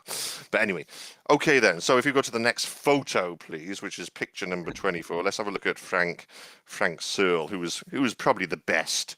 He's the best investigator. Oh, he looks trustworthy, doesn't he? He looks trustworthy. That man does, doesn't he? He looks like an East End spiv. You know? He's got 2 cameras. I mean, you can always trust a man with 2 cameras. It was the one in Dad's army who was always smoking and selling stuff cheap. He was the one that died first, weren't he? Yeah, they've all died now, don't they? No, what's his name? I can't remember his name. I thought he was Jones. No, Jones was the old bloke, wasn't he? Don't panic. And then right. Pike is still alive, but the rest of them are dead, aren't they? Anyway, guy that did as Goldie Looking Chain said, he's probably bumming Martin on EastEnders. Yeah, his mother's got a penis, so yeah. Anyway, okay then, let's get on with this anyway, because time's dragging on now. So Frank Searle took up residence at Loch Ness in 1969, living in a tent, then in a caravan in foyers on the southern side of the loch, looking for proof of the existence of the monster. Stayed on the loch until the early 80s. Let's go to the next picture there, picture number 25. Have a look at Frank with a young fan. And go to the next one, get an idea of a sort of... bit of a Jimmy Savile then, is that what we're saying? A young well, no. Well, in fact, you say that, that's actually... That's Ian on his first holiday to Loch Ness, isn't it? That's... what did Frank Searle do to you, Ian? In that caravan? The minor attracted paedophile. Can I show you on this doll where he touched me? No, it's I'll tell you what, though, it's interesting. It's interesting you say this, because you'll find out in a bit how relevant that is. But anyway, never mind that. So, back to this.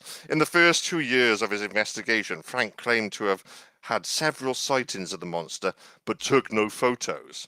Then, in 1972, Frank started to produce photos of the monster with increasing regularity. So if you go to the next picture, please, let's look at one of the pictures he took. We'll look at a few of them, actually. Picture number 26 there. Go to number 26. Let's have a quick look at what... There you go, look at that. That's not, that could be the monster, couldn't it? A couple of humps and some kind of fin. Go to the next picture. Let's have a look at another image. Why is the Loch Ness Monster always miserable? He always seems to have the hump, doesn't he? Alaska. Yeah. So, Pacarada. So there's another one there. That looks more convincing than the last one. 2 humps. Okay. That's to the next picture. That's Jordan swimming on her back, isn't it? Sam Fox. Yeah, swimming on her back, isn't it? Yeah. What, we ready for the next one? Isn't that Sharon from EastEnders swimming on her back? Is that someone doing the Egyptian underwater? Yeah, that's a stock puppet one, isn't it? Look at that. It's a puppet. Her head and neck. The monster swimming head and neck. Go to the next picture. Let's have another look at Frank Searle's work. Ooh. Number 39 is a bit of a... To the next one there. Let's have a look there. What we got? Seems to have done a lot better than anyone else. Yeah, I know. He's pretty good, isn't he? So there's the tail. He must be the luckiest man alive, and he should have put his lottery numbers on. Well, go to the next picture. Let's have a look at another of his pictures. Let's have a look what he got there. Oh, well, I'm obviously convinced by that one. Got the conclusive proof. Neck and the open mouth. Is that a lady one? Because it's got a bigger rear hump. Yeah, fat arse. Next one. Go on to the next one there. Let's look at the next picture and see again what Frank did. Look out behind. So strange how the light, yeah, even like black objects normally reflect some light, don't they? Careful, yeah. All right, and so there's a selection of Frank's photos. So Frank claimed to have taken over 20 photos of the monster and put his success down to the training that he had when he was in the army. So go to the next picture there, please, Hemi. Because I've never met someone who was in the army who was a bullshitter. They train you in cryptozoology in the army, then. Yeah. Reflexes, lightning reflexes. So, all right. So there's an article from the Daily Mirror there, with Frank's photos now being widely circulated and gaining attention. He set up a small free exhibition on the shore of the loch next to his caravan. He was inundated with visitors, often giving donations and purchasing the book that he wrote. Then is that what it was? That's why he was getting it for free. Yeah, because anyway, purchasing the book that he wrote in 1976. Frank would also go on to make various appearances on TV and film talking about the monster. So let's have a look at Frank's setup on the shore. What the kids used to call him? Yeah. The monster. Suspicious of his motives, to be frank. Frank liked to show them his monster. There he is. There he is with the camera at the ready. Magnum photos. Yeah, go to the next one. Let's have another look there. Go to the next picture. Get another angle of Frank. You know, it's getting bigger. His little thing there, isn't it? So he's got the business. He's got the business end, and then like the molesty van next to it. Yeah. I've got to admit, the exhibition looks fucking shit. But anyway, so go to the next. Did you actually picture. go to the exhibition then? Was it still up? I'm not that old. No, I've seen a few Christmases. No, I but said, come on. I said, was it still up? Oh no, of course it's not. No. Look, this is interesting. So there's some visitors in the exhibition. That looks like the Ripper. The Ripper's gone to see the exactly. exhibition. So what's his name? To Sutcliffe, isn't it? Yeah. He followed that woman in there, so ready to. Fucking Vic Reeves. Here's why I put that on there, because I thought, hang on, that's the Ripper. The Ripper has finished. So yeah, he's definitely there. Anyway, go to the next picture. Let's have a look at. Let's have a look. So the Ripper was mates with Jimmy Savile and Frank Savile. Yeah. So go to the next picture. There. Let's have a look at the man with his rod out. Oh, okay then. Okay, that's Frank Searle there in his exhibition and shit. However, what I used to call him Tripod. What I like there is the I like this picture because of the mountain formation I can actually use there. Yeah. Which I will do in a. I'll show you shortly. Go to the next picture, please. Let's have another look at Frank in action. There's something very phallic about the way he wields that telephoto lens. Yeah, that's his. He is holding his concrete dildo and looking pensive. So the next picture, let's have a quick look at the book he wrote, of which I've got a copy, actually. Good. So if you go to number. I have. It's not signed, no, but that's there we go. That's the book. So I've got a copy. It's a good read, though clearly the work. Shouldn't that be Monster Hunter Extraordinaire rather than Monster Hunter Extraordinary? In head case, but he did all right out of it, I suppose. And yeah. I like him better than the other met a few kids. Exactly. Anyway, Frank would often be accompanied on his search by what he would call Girl Fridays, young women seeking adventure who would stay with Frank in his caravan. Frank would give them the excitement of the monster hunt, and they would give Frank excitement in other ways. So he was kind of getting groupies in his day. As time went on, the more serious monster hunters started to get fed up with Frank and his antics. His photos were clearly faked, and he was doing more harm to the monster slander, hunt. The absolute slander. Yeah. Frank Searle's photos are they're wildlife photos, aren't they? Why were they suspicious? Go to the next picture, please. Let's have a look. Picture number 39. We'll see what arose suspicions in Frank's photo. So there you go. So there's Frank's photo, and there's sort of like Well, it can't have been because there's not a pterodactyl on there. Okay. It can't have been that because there's no pterodactyl. Yeah. And how do they know Frank had that book? Yeah. He had a pair of scissors, clearly, didn't he? So, go to the next picture. Let's have a look. I'm just not having picture number 40. Is that his telephoto lens poking at the water? Yeah. And there you go there. So that one, the head and neck photo that Frank took, if you look at the one below, it was just a stick, probably to tie your boat to in the loch. So yeah, he was up to no good, making money out of it.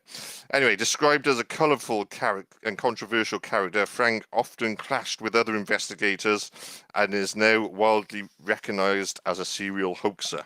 When they say clash, did he have a fight with them in the local pub? Oh yeah, I'd love to see him absolutely smashed out of his brain, like punching. Yeah. Punching. Yeah. Who's the one who had the Loch Ness hoax T-shirt, like punching him? Yeah, fucking give them all a slap. What was his name? You know the one I mean, don't you? He had that T-shirt on that turned out to be an anagram of something Loch Ness hoax. Oh, Peter Scott. Peter Scott, that's the one. Yeah. Anyway, Frank would always deny that his photos were faked, and would get angry and aggressive with people who suggested that they were.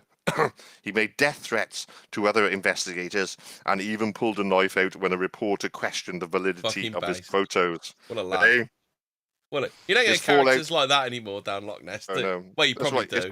You probably do, but they're after your wallet for heroin, aren't they?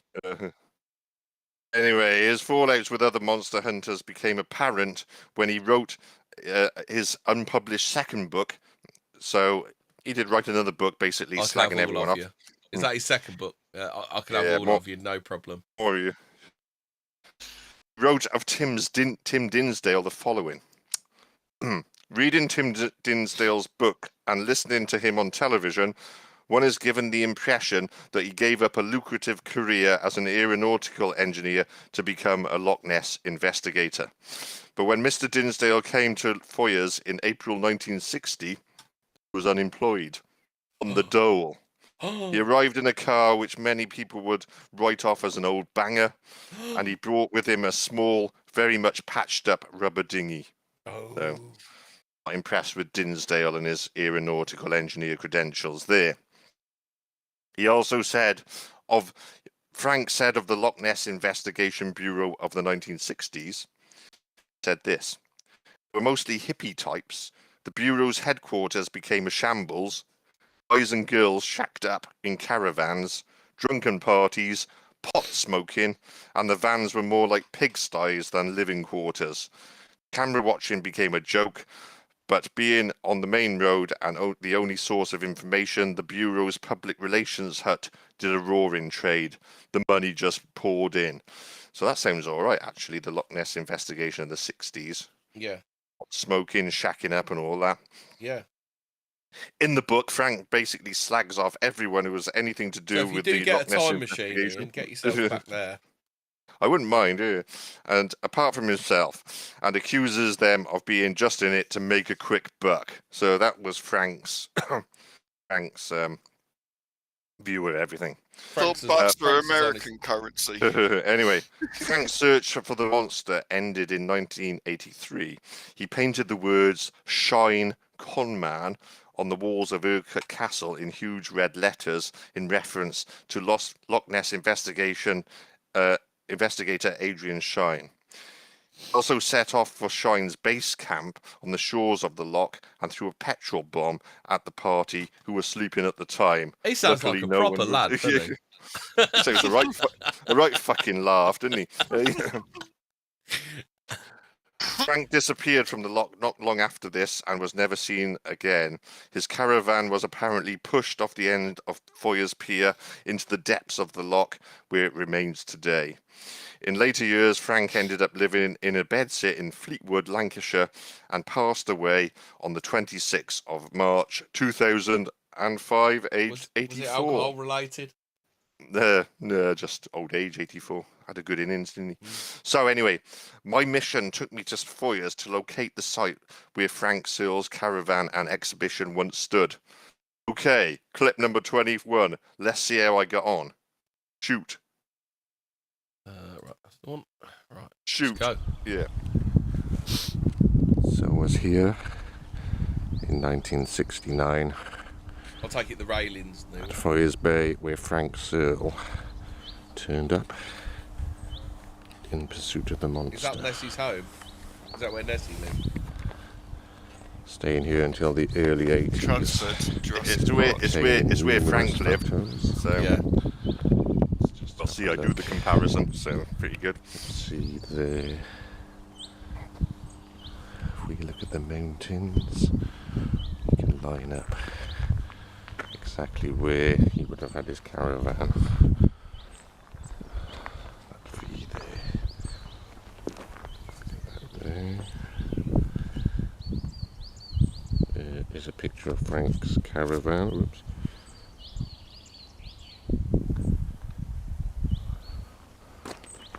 Would have been located. We need to do the musical of Frank's life, don't we? Feed the Nessie, tuppence a bag. We do. Could re-release that song and it would be a big hit in the hit parade. Yeah. Could be called Frank's Caravan. Frank's Caravan of Love. Yeah. Get the House Martins to do a cappella. Yeah. Knock 3 times. You can do that. Stayed here until the early 80s. Shit, Taking numerous dodgy photos of the monster. And getting on the nerves of the more serious investigators. This is the view Frank would have had. Frank was 100% serious. This is slanderous. Frank's estate should be coming after anyone that slags Frank off.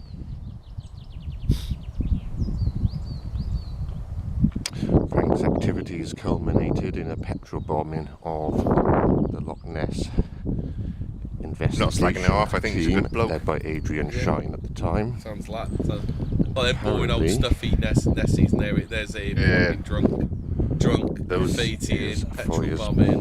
Where Frank's caravan I know which side just what you call a character, isn't he? was pushed. I know which side of the Loch I'd want to sleep. Let's have a look. Fucking not on the Dinsdale side. Frank's, yeah. Killjoy. Yeah, so I think what you really needed was like the disciples to fight each other, like the this is where Dinsdales Frank's versus the investigation would have ended on this pier here.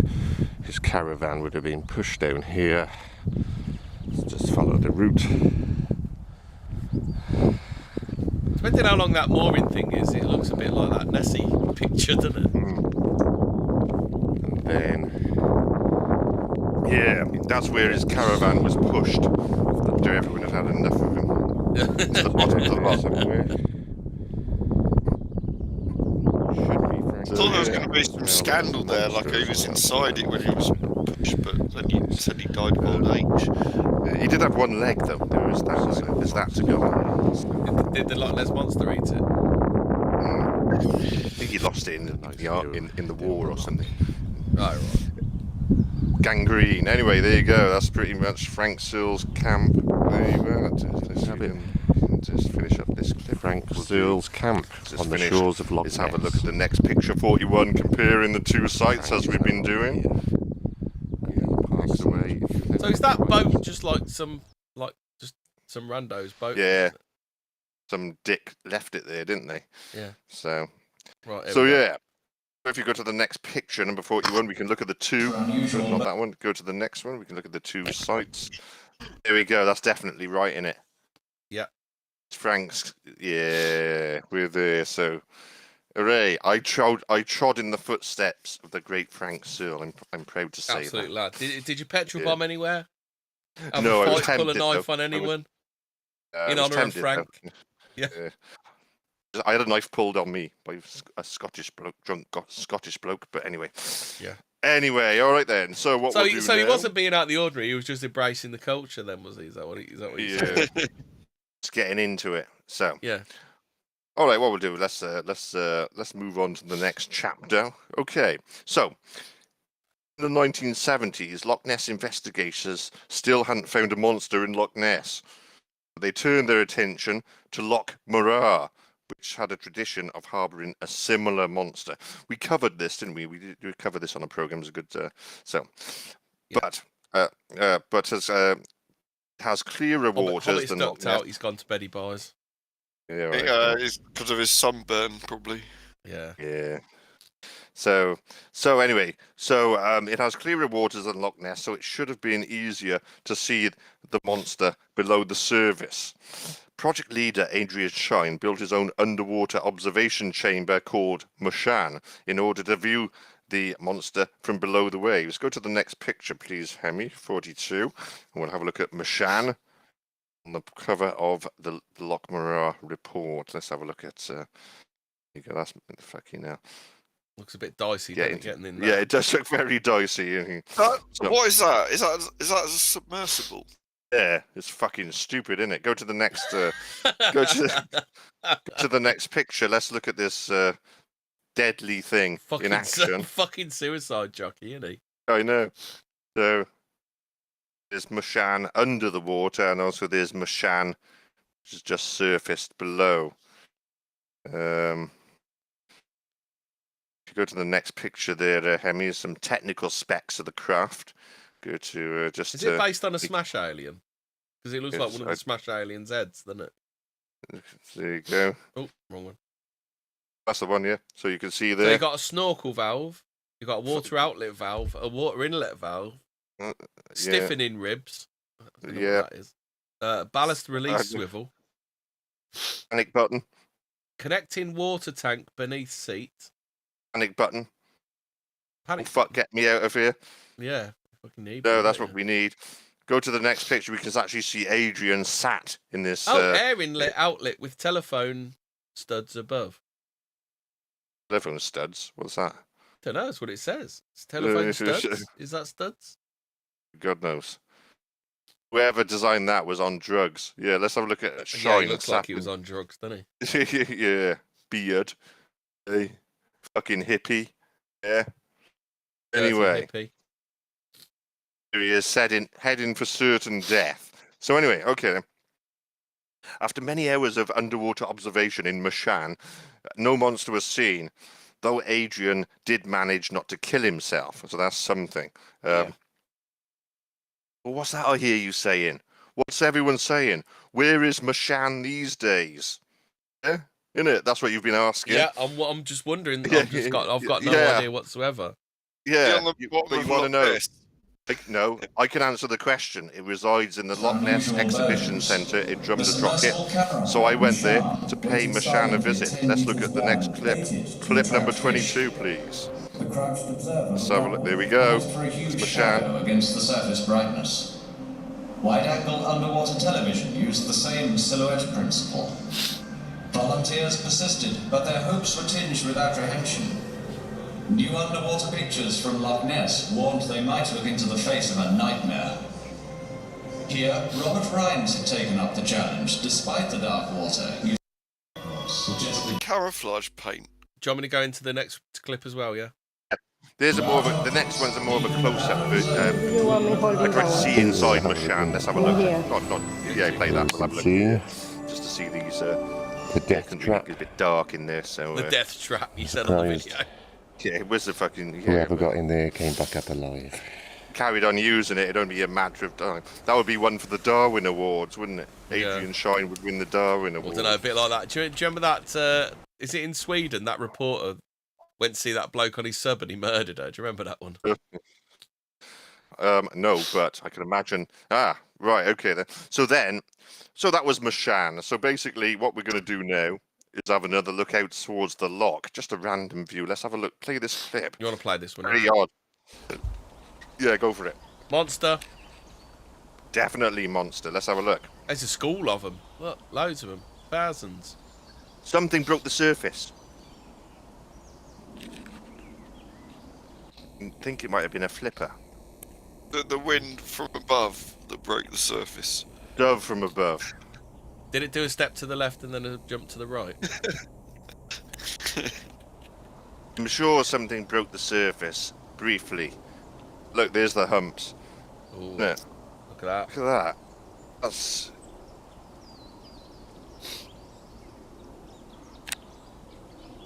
It's fucked up shit. Aren't you supposed to say, well, I saw the monster, but I was in too much of a rush and my phone wouldn't unlock in time. That's what you're supposed to say. Oh my, yeah, I should have. But I said, well, I saw the monster and I started videoing and this is what I saw. And it's like, fuck, man. You have seen the monster there. The man. Sounds like standing in the middle of the road. Yeah, I actually, it's the best view I could get. It was the monster, like, wasn't it? So you can't fuck about when the monster's around. You see the monster there. Tide has turned. So yeah, very strange. So I did see the monster after all. Ooh, conclusive proof. Has to be. Something fucking weird in there anyway, isn't there? You know, Yeah. I'm not saying it, you know, could be, well, who knows what it is, but it's definitely not a boat. Anyway, okay then. Whale sperm. Yeah, whale penis. So, not bad stuff. So basically, that was, got lots of ground covered there. But it was then, now it was time for what I hoped was the highlight of my trip. Alternative titles, Ian, do you prefer Loch Ness 2 Locked and Loaded or Loch Ness 2 This Time It's Personal? It's a bit late now, isn't it? Yeah. I was thinking Lock, Stock and 2 Smoking Barrels. Lock, Stock and 1 Smoking Pie. Yeah, exactly. Anyway, okay then. Pretty good, yeah, but you should have come up with those ideas earlier. But I anyway, thought the great lock and roll swindle. yeah, yeah, or anything that rhymes with lock, isn't it? Yeah. So Cock. anyway, okay, then. Exactly. So anyway, so it's now time for what I hoped was the highlight of my trip: a meeting with monster hunter Steve Feltham. So headed to Dawes, where the man himself apparently resides. Is he Feltham by name, Feltham by nature, or? So as I gazed out to the loch from Dawes Beach, I spotted some mad fucking idiot swimming in the icy cold waters. Not to mention swimming in the presence of a fucking dangerous monster as well. So there's two stupid things. Let's play this clip. Let's look at this fucking idiot. Absolutely. This is more of a public information film more than anything. Just play that. Is he the orange blob in the middle of the screen? Let's have a look now. I do zoom in. So it's her anyway. It's a woman. Oh, right. Has she not seen the start of Jaws? I know. Is that her dildo? No monster.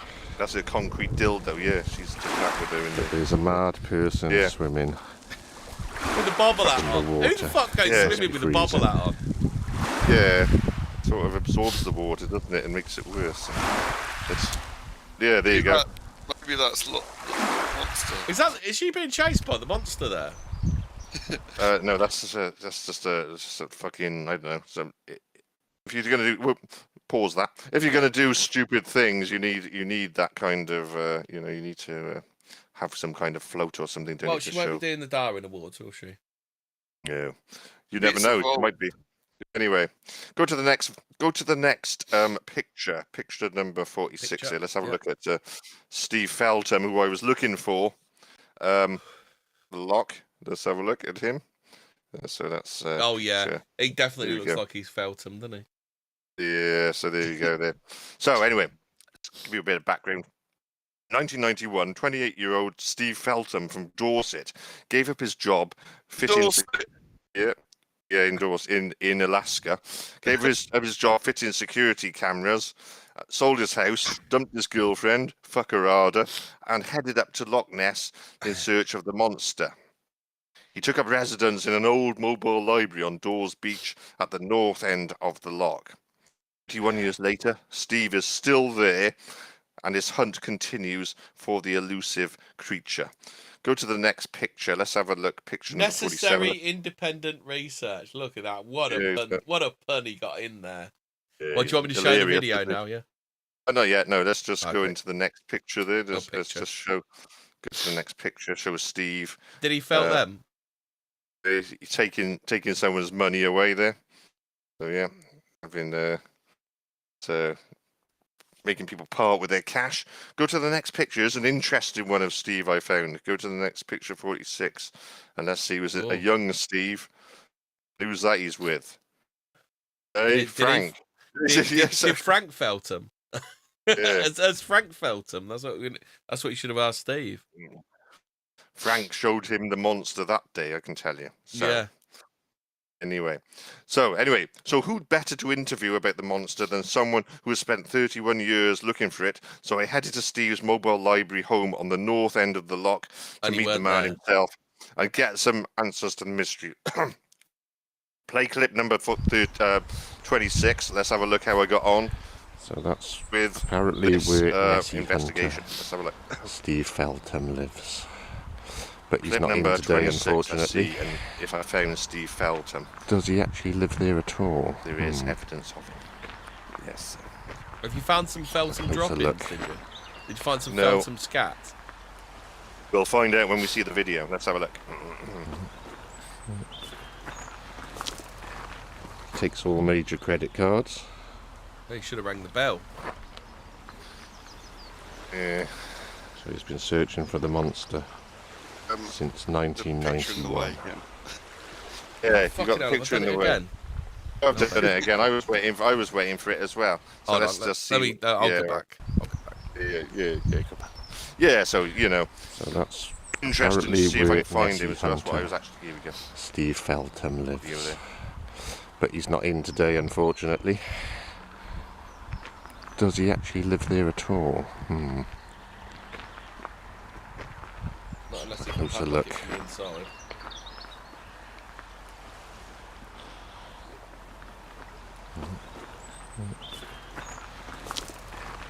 Takes all major credit cards. Should have rang the bell, Ian. So he's been searching for the monster since 1991. Necessary research. Yeah, that was funny. That.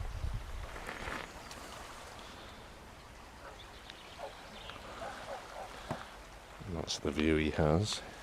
Ring the bell. I thought you'd be there. Still seeking the truth. He's probably off seeking the truth or having a poo. Yeah, doing.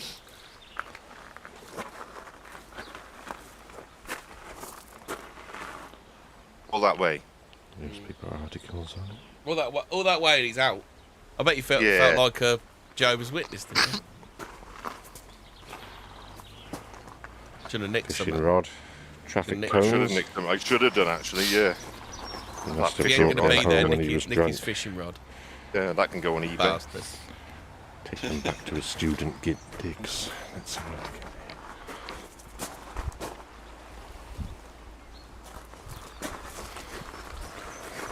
Does he still live there, or does he just work there now? Well, that's the question, isn't it? There you have it, the home, or apparent home. There are more mysteries in Steve Loch Ness. Felton. There are And, more questions than answers. Remember that old question of sport? Yeah. When there was only 3 channels. Yeah. Oh, monster sighting! Right at the end there. Did you not see it? No, I didn't. Where was the monster? Anyway, so whoa. Hold on. So anyway, Right at the end, bottom left of the screen. Look, monster! Monster! you saw the monster. Several of them. Did you see the monster right at the end there? Let's have a 4 look. of them poking their little heads up. Yeah. That's a duck. Right, anyway, okay then. So anyway, all right then. That was so, the monster. Ian, Yeah, I don't well. know what you're talking about. I'll tell you what that was. That was a big disappointment, that was. So he wasn't there, was he? So my questions remain unanswered. Anyway, so to make up for Steve Felton's absence, I will conduct the interview with Dom, who, for the sake of this, will take the part of Steve Felton, and I will play the part myself as the interviewer. So, Dom, are you ready? I'm ready, yep. Okay then. Without further ado, let's go to the actor's studio and interview Steve Felton. Okay.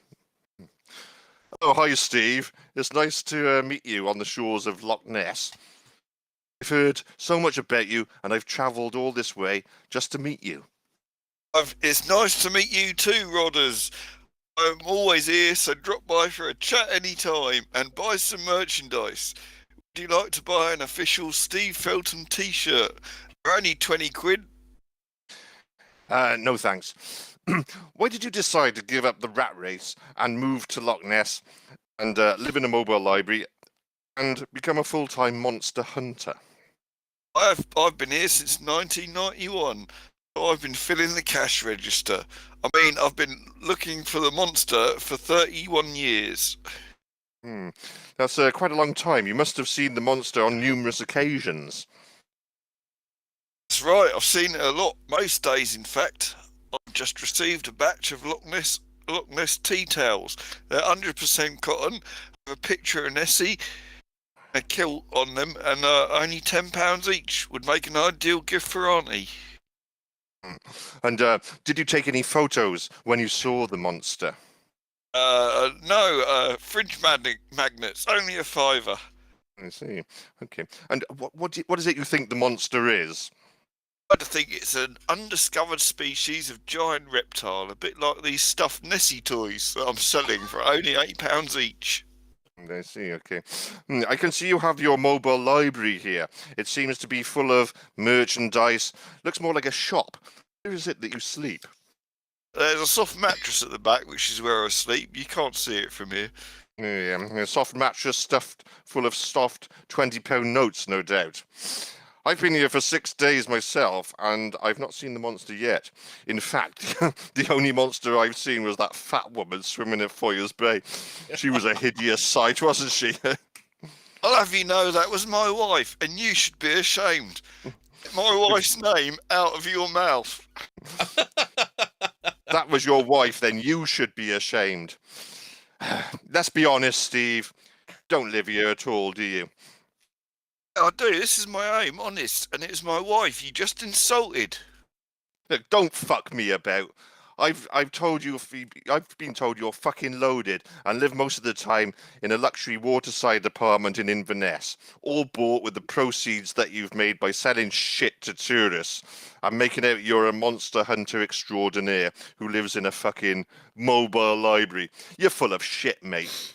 You're just a con man, aren't you? You make me fucking sick. And I'm going to enter the interview here. Anyone listening, you can visit my online shop, www.stevefeltham.com, 20% off your first order. No, fuck off. Monster hunt, monster cunt, more like. And relax. That ended brilliant. Yeah, well, Yeah, I think you controlled that well. yeah. So Steve got out some very important points that he wanted to get out. yeah, anyway, so that was the end of my quest. Could do an interview that well. Yeah, it was the quest for Steve Feltham. So it ended there. Yeah, hunt. Anyway, Feltham by name, Feltham by nature. all right, okay. So we're making good time here. Coming sort of the home stretch of the presentation. So, all right then. So here we go. So the presence of a monster isn't the only mysterious event that has happened at Loch Ness. It also used to be the home to infamous occultist Aleister Crowley. So let's have a look at some of the history of his residence. Let's just go to the next picture. The picture, please. Picture number, yeah. Picture number 49 there. So let's have a look at this. Boleskine House. Have a look at that picture there. Picture number, not that one. Yeah, that's okay. There we go. So Boleskine House is a manor on the southeast side of Loch Ness, about halfway between the villages of Foyers and Inverfrag. The parish of Boleskine was formed in the 13th century, and a church and graveyard were built there at this time. The area has a long history of strange happenings. Minister Thomas Houston, 1645 to 1705, was said to have had the task of laying corpses back into their graves after a local wizard had raised the dead in Boleskine graveyard. Boleskine House was built on the site of a church which, according to legend, caught fire during a congregation. If he raised the dead, they wouldn't have been dead, would they? No, they would. So he dead. buried people who were alive. No, they would have been raised and been like zombies, wouldn't they? Zombie type raising. Undead. The sort of like what you see Michael Jackson's Thriller, that video. Yeah. You look like that, yeah, like that kind of thing. Yeah. You don't want to so watch anyway, too many Michael Jackson videos, do you? No. Well, this was before the boy business, wasn't it? Thriller. That was anyway. So. Anyway, the church caught fire, killing all the congregation at the time. So inside, so it was quite. Anyway, the house was constructed in the 1760s by Colonel Archibald Fraser as a hunting lodge. The house was expanded continuously by the Fraser family until 1830. All the rooms were situated on one floor, with 5 bedrooms, a kitchen, a lounge, and a library. There is even a tunnel linking the house to the nearby graveyard. Ooh, spooky. Legendary English occultist Aleister Crowley purchased Boleskine House from the Fraser family in 1899. Was he the wickedest man in England? Or the wickedest He was, man? Yeah. Crowley believed that the location was ideal to perform a series of operations known as the Sacred Magic of Abraham de Maj. The purpose of this ritual is to invoke one's guardian angel. We should give this a go, actually, when we meet up at Borley. The ritual must be performed in a secluded location. There should be a door opening to the north from the room in which Well, you we're right carry for a out the virgin because action. Hobbit's coming. Yeah. Outside this, yeah, is he a virgin? Is he?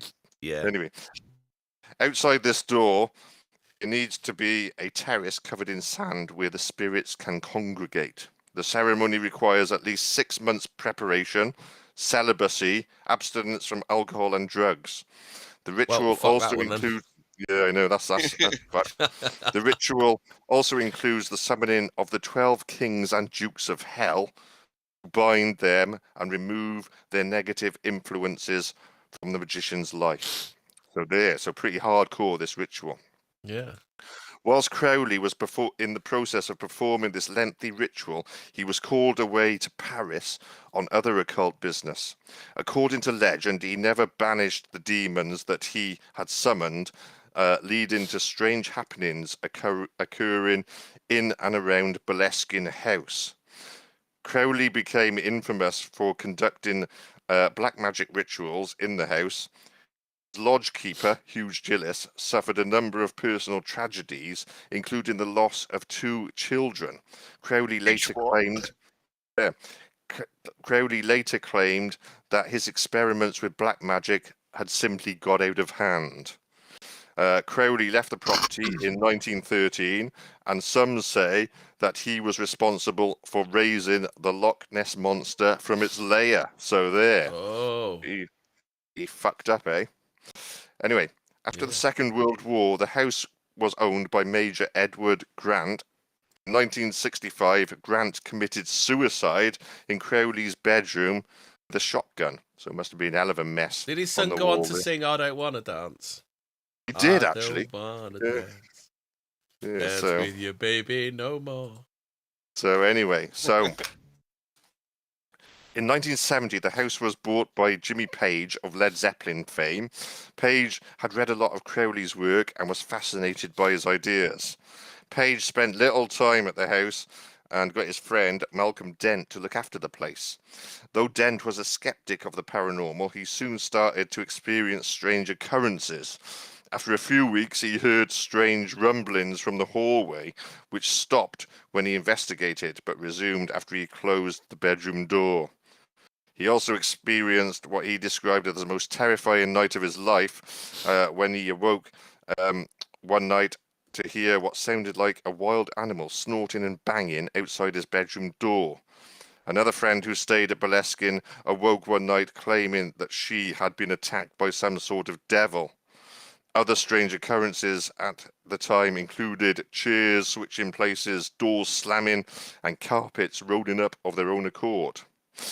That's a pain in the So, from 1992 to 2002, the house was converted into a hotel, and its owners said that they experienced absolutely no strange goings-on during that time, and it would seem that the demons had finally left Boleskine. You always get one of those. Oh, I moved in and there was no problems whatsoever. Yeah, you always exactly, get one of those, don't you? The person who's not selling a book, usually, innit? Yeah. So anyway, in Skeptic, December, yeah, exactly. In December 2015, the house was badly damaged by fire, and in July 2019, there was another fire, leaving just a shell of a building. Arson was suspected. Go to the next picture there, please. Picture number 50, and we'll have a quick look at the damage that the fire caused. Ooh, did a good job then. Weren't messing around, were they? They weren't fucking about, were they? They really trashed the place. And if you go to be fair, a lot of it was fucked anyway, weren't it? Look, there's trees fucking growing in it. It was a hotel in 2002, so it couldn't be that bad. But yeah, that's screwed, isn't it? That's one of the bedrooms with trees growing in it, isn't it? I think someone just tried to finish it off for the insurance, didn't they? Yeah. Well, trees can grow pretty quickly. Some. Exactly, yeah. Go to the next picture. We can see the front elevation of the house after the fire. I think Pikey's had already stole the roof, hadn't they? Yeah, Pikey, you stupid boy. Yeah, go to picture number 51. Let's look at the front elevation. It doesn't a sad sight at the time. There you go. Look at that. Hardly anything left. Anyway, today the house is in the hands of the Boleskine House Foundation, who are in the process of restoring the house and the gardens to their original form. Open the site to the public. Anyway, so I travelled to Boleskine House on my trip to the southern bank. Are we going for the clip now? that. No, well, on the southern banks of the Loch in order to do some urban exploring and check out the ruins and see if there was still any demonic presence. Let's go to clip number 27, please. Go on to that. Play the next few. Yeah, clip number 27. Up the gates to Boleskine House. Here we go. Here. Clip number 27. Let's have a look and see. It's quite well protected. That green. You don't want to be climbing over there and then one of them up your jacksy, do You you? can see through there is the house being rebuilt behind the trees. We'll try and get a better view, but not too sure we can get very close. Again, there's the house. Here's the next clip. Not very clear view through the trees. 28, 29, 30, 31. Play them in succession. All the way up to 31. Yeah, I'm getting closer. Being victim to arsonists as you can twice, see. it's quite well. Security was tight though. That's the problem. I wanted to actually go inside, climb over to get closer to it. No can do. See. Get the barbed wire. See what we can. Should have gone in at night and rotted the security. So that's, well, it was more barbed wire, CCTV. Just couldn't get over the could have tried, I suppose, but I'm not Ali Law, so. Oh, come on, security's easy. We got into Glastonbury. Security is tight around there. You know they have those huge walls. Getting a very good view. But that's where we happened upon some people removing a farmer's gate, which they used to put against the wall and used it as a ladder. So that's how we got in. Singer. You got in like that. I think it's more difficult these days. That was it, 400 quid a ticket. It's a shame. But you can see the house there. Any closer, but works are going on. Clip 30. 30, play 30, 31, and then I'll just do a quick recap then. Better view. That's a better view. That was the best view I could get. They're obviously changing it to making it into holiday flats now. So well, there's supposed to be no more black magic. Putting it back to its former glory, so the public can come and visit it. But I'm not sure that many people would be actually that interested in, Mr. Crowley. Boleskine. We are obviously, but we like weird things. So yeah, after this one, it just stopped. A bit far to go for a day trip, isn't it? Yeah. So. Yeah, it's not bad. Worth a look. So yeah, stop that one. Stop that one there. So good. Right. So, actually, no. There's the graveyard, isn't it? Look at that one here. Just below Boleskine so somewhere House, there's a on the tunnel that shore leads of the to Loch, there, then. Apparently. lies Boleskine Cemetery. It's quite a gothic graveyard there. So yeah, some good stuff there. So anyway, location. So right. Aleister Crowley to raise his demons. So I couldn't get anywhere near the place, so the best I could do was that. So, yeah, it's currently being restored to its original glory by the Boleskine House Foundation. So, no doubt spending a fortune on the place, and the last thing that they want is arsonists to come back and torch the place again. So security was tight. Place was surrounded by high barbed wire and CCTV, so I could only observe it from a distance, and I can only apologise to the viewers. And to be honest, I'm utterly ashamed of myself, as this was the highlight and I've let everyone down. Yeah, I just don't know what to do. What can I do? If only there was a way I could make this up to everyone. Give the viewers some kind of urban exploring. I don't know. What can I do? The next, if you could just put the next picture up, please, Hemi. Let's have it. Let's see what we can do. I accidentally put that up earlier, so yeah, you did. Yeah, but put it up. What can we do, eh? Yeah. Oh. So, well, look at that, eh? What we got Jimmy there? Savile. Yeah. There he is. Look at that. So that's all right. If you go to the next picture. Do you reckon him and Felton were big mates? You know, Yeah, that well, probably was the could have been. Ripper. They were big mates, weren't they? Yeah, go to the next picture. Let's have another look at this. Yeah. Study this, because how can I make this? Lovely, beautiful. Yeah, on the Super 29th of lovely. October, 29th of October 2011 was a sad day for the people of Great Britain. DJ, TV presenter and charity fundraiser Jimmy Savile passed away aged 84. He'd been a fixture on our TV and radio for over 50 years and raised over £40 million for charity. It's amazing, isn't it? Everyone Isn't loved... there a ghost of Jimmy Savile in a shell suit? Could be. But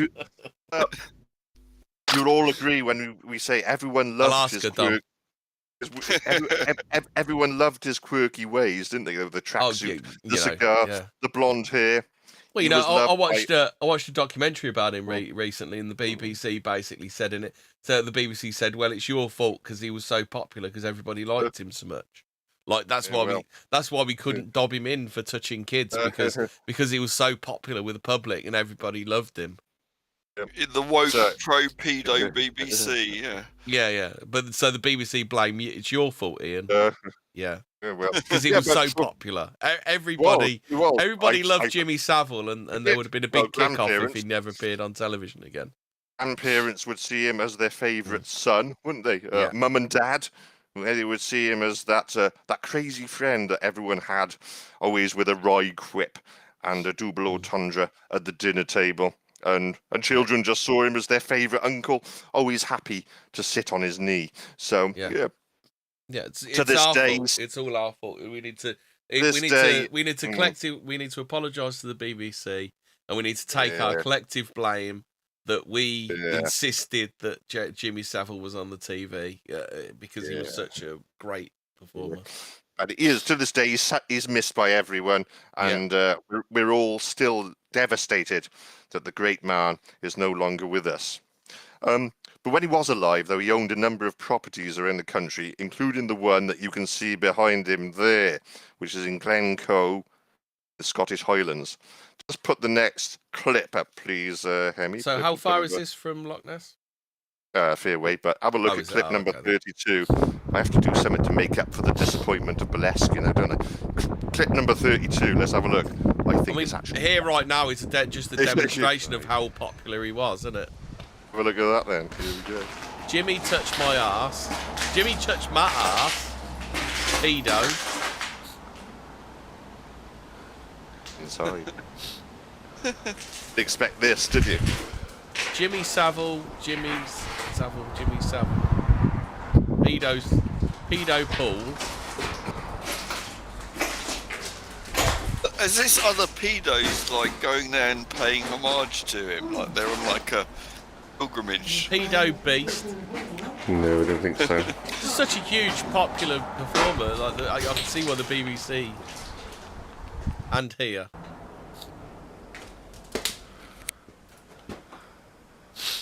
I got a few clips here, so 33, 34 and 35. Just play them one after another. We'll have a look at this. Have a look at this. Pretty good. Is that a good? This is urban exploring. Is that not up for sale yet then? I think it's been sold, but they're gonna build something else here. Obviously, get rid of it. But luckily I was able to win. Exclusive, the most popular entertainer that ever lived. It's always a bungalow, my then, arse.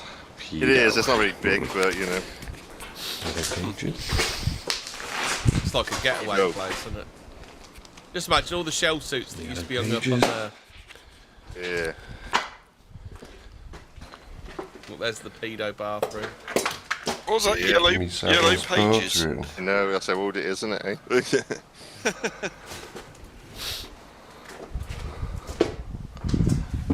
Oh, yeah. See?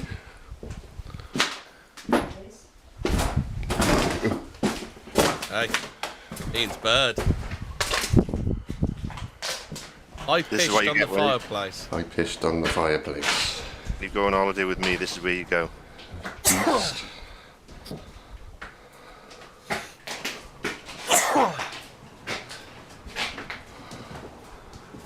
East. Excuse me.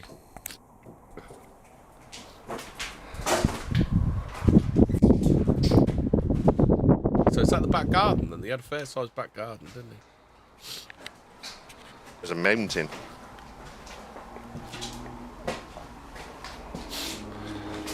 Must have been his front room in here. Well, it's a fixer-upper, isn't it? Yeah. His kitchen. Well, Damien says wood smash. I'm not sure if he means about your bird or Jimmy Savile bloke.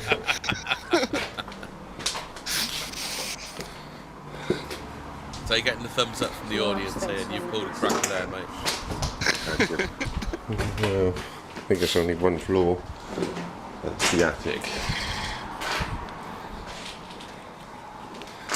And What that's clip is Jimmy this? Savile's 'Cause it's the two more Scottish basically the house. same thing, but we'll just have a quick look here. 34.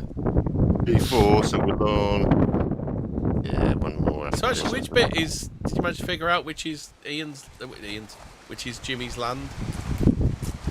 I'm not too sure actually. Just generally what's around there. So basically, the house was his, obviously, and it was completely trashed. It's not a big place. I don't know what that is. Yeah, Fuck, just it's last to, him. yeah. So that was a result coming across that, and I have seen videos of it before on YouTube, so I sort of knew what it looked like. So I was half keeping my eye open for it. If you go to the next kitchen? picture, good. That's a better video, isn't it? That's light. Yeah. Is this the last one? Is it 35? Yeah, I believe so. Yeah. So let's have a quick look at this. Pretty much just a better view of the Savile residence in light. So. To be fair, I think they only pretended to smash it up. I think they were just nicking stuff. I don't think there's anything to nick there. Yeah. I think they'd already nicked anything worth nicking, hadn't they? Didn't want a souvenir of Uncle Jimmy then? Yeah. Not the sort of souvenir that he gives people. Was there no treasure chest full of shell suits? Yeah. I wonder if there's a ghost of a man with a shell suit there. Steve Feltham.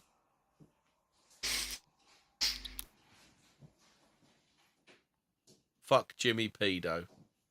Yep. Yeah, I should. If I didn't have a pen on me, I would have put something on there as well. Yeah. Yeah. So, and there you go. That's the alternative to Boleskine House. Yeah. So that's the best I could do. But hopefully that makes up for the disappointment. So if you go to the next picture, we'll just do a couple of comparison ones there. Yeah. So picture number 54, we'll have a look at Jimmy outside his house. And I believe it's me, is it not me, peering through the next one, the next one, the 50 picture number. Ah, There we that's go. what Looks like you're having a piss through the window. Yeah, taking a photo. I pissed on your house, Jimmy. Yeah, so there's that one. Just go to the Looks next like they picture smashed the there. wall up, garden wall up as well, didn't they? Yeah, it's had a good trashing. Go to the Pedo. next picture. Go to the next picture there. We just fly through these. Pedo and here. Pedo, and then there's one of the There's Jimmy inside in one. there. Just a bit of trash in there, and I think we got a couple more pictures Shame that's a nice there. little fireplace, that, isn't it? Yeah, I did do a comparison picture. Here we go. That's the actual Oh, yeah. Jimmy sat by us, and that is that. Yeah, that is that there. So yeah, that was the highlight of my trip. It was an honour to walk in the footsteps of Sir Jimmy Savile. So there we are. Sir Jimmy. Let's not forget Sir Jimmy Savile. So what we're going to do, we'll just wrap up now. We've overrun a bit, but it doesn't matter though, because it's covered a fair bit of ground. Go to the next clip there, Hemi. One last look at Loch Next Ness clip. before we Is leave. this the last goodbye to Loch Ness, is it? Last Loch Ness goodbye. Just say, before you just say, it's funny how Pedo is a knight of the realm, and Tony Blair, a war criminal, he's also a knight of the No realm. sign of Nessie yet. It's odd, isn't it? Yeah. Pedos You do could have well at least in thrown life. a log in, Ian. I'm disappointed. Yeah, I think you got Jimmy Savile in front of the video there again. Yeah. I should have chucked something in, but so what Yeah, we're you gonna should do, have chucked a log in there. Gone look. Oh, I found it. Right, what we'll do, we'll just wrap up now. Then after this video, we'll just wrap up with a quick trip to Edinburgh. Yeah, I think you're gonna have to do the Nick Cook sign off, aren't you? Yeah. No sign of Then Ness we're yet. and then we're done. Remember, people like Jimmy Savile are out there, but they're very rare. Don't have nightmares. I think you need to say that. Yeah, exactly, Sam. There's lots of monsters out there. The Loch Ness monster is one that you should be least fearful of. To what we've seen. I think, what we've learned tonight is the real Loch Ness monsters. The real monsters are people. Exactly. Yeah, exactly. Jimmy Savile and Caravan Man. We found out that Jimmy Savile is the most dangerous animal. Two pieces of shit we've looked at, haven't we? Con man and a pedo. Anyway, the last leg of my trip to Scotland was a visit to Edinburgh, and so it was in Edinburgh that Conan Doyle was born, and it was there that a young Conan.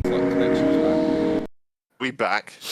My link is still spinning, and I can only see one watching, which is probably me. I can only see one. Says watching. I've got an excellent collection. It's bollocks. Oh yes, we're back. We are back. Yeah. Yeah, I just had shit OBS and started again. It had a right old fucking spaz out. Are there any more slides to look at? Yeah. So what we'll do, we'll just finish off now. As I said, so we'll just finish off with my brief trip to Edinburgh, as we've left Loch Ness now. So it was in Edinburgh that Conan Doyle was born, and it was the young Conan Doyle that attended university there to study medicine. It was at this time Conan Doyle became impressed by his lecturer and surgeon, Joseph Bell. Bell would not only diagnose a patient's illness, he would also use powers of observation and deduction to work out all manner of other facts about a person. For example, on one occasion, a patient came to see Bell with his students present. Having never met the patient before, Bell told the patient that he had served in the army, which he had. Bell told the patient that he had recently been discharged, which he had. Bell told the patient that he had been in the Highland Regiment, which he had. Bell was also able to tell the patient that he was an officer. He was. And Bell told the patient that he had been stationed in Barbados, which he had been. So pretty amazing there, without actually meeting the person before. How was Bell able to know these things? He'd robbed her purse. Oh no. Bell turned to his students to explain his deductions. Man was respectful, but did not remove his hat. They don't remove their hats in the army, and would have learned civilian ways had he been longer discharged. Had an air of authority, and he was obviously Scottish, so he was likely to be an officer in the Highland Regiment. His complaint was elephantitis, which was West Indian, not British, and the Scottish regiments were stationed in Barbados at the time. So it was all elementary. So yeah, all observed by a young Conan Doyle, drawn on in later life. Go to the next. I'd like to make a film. The hero was Sir Arthur Conan the Barbarian. Anyway, carry on. Go to the next picture there, Hemi. You can, if you go around Edinburgh, you can see references to Conan Doyle in many places. And if you go to the next picture, there's the Conan Doyle. Is it a bit like Nottingham and Robin Hood? Like it's all fucking Robin Hood this and Robin Hood that and Robin Hood fucking other, isn't it? Yeah, Conan Doyle's better than Robin Hood, though, isn't it? Yeah. So if you go to the next picture, in a fight. Yeah, so he was real and Robin Hood's fictional, so probably yeah. There's the Sherlock Holmes statue. So yeah, so you can see lots of these things around Edinburgh. We're not going to go too much into it now, but just to finish off with though, it was during our visit to Edinburgh that we took the opportunity to sample the national dish of Scotland. And what's that, you say? The deep fried Haggis? Mars bar. Yeah. Heroin? No, it is. You're right. Deep fried Mars bar. Go to the next clip. The next picture there, please. Yeah. Hemi, we'll have a That quick does look. look absolutely disgusting. How does it taste? It does. Well, we'll have a look. Go to clip number 37, please, and let's see how it tastes. Let's have a look. Right, here we are in Edinburgh, and we've just bought a deep fried Mars bar. Let's have a look and see. Thank you. Gonna give ourselves a heart attack. There it is. It's very hot and sticky, but let's have a look. I'm gonna give it a quick bite. Put the paper there.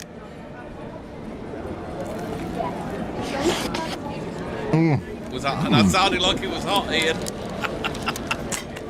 Was it red hot? Was it? It's actually not quite nice. Quite nice. Have a try. Bit hot though. Bit hot. Yep. It isn't actually too bad. Let's have another bite.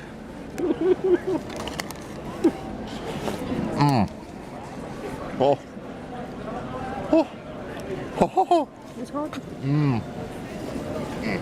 So there you go. Is it like molten plastic? Is it, Ian? Well, it was actually nice. They did That is serve very with nice, ice cream, which I think would be a nice dish.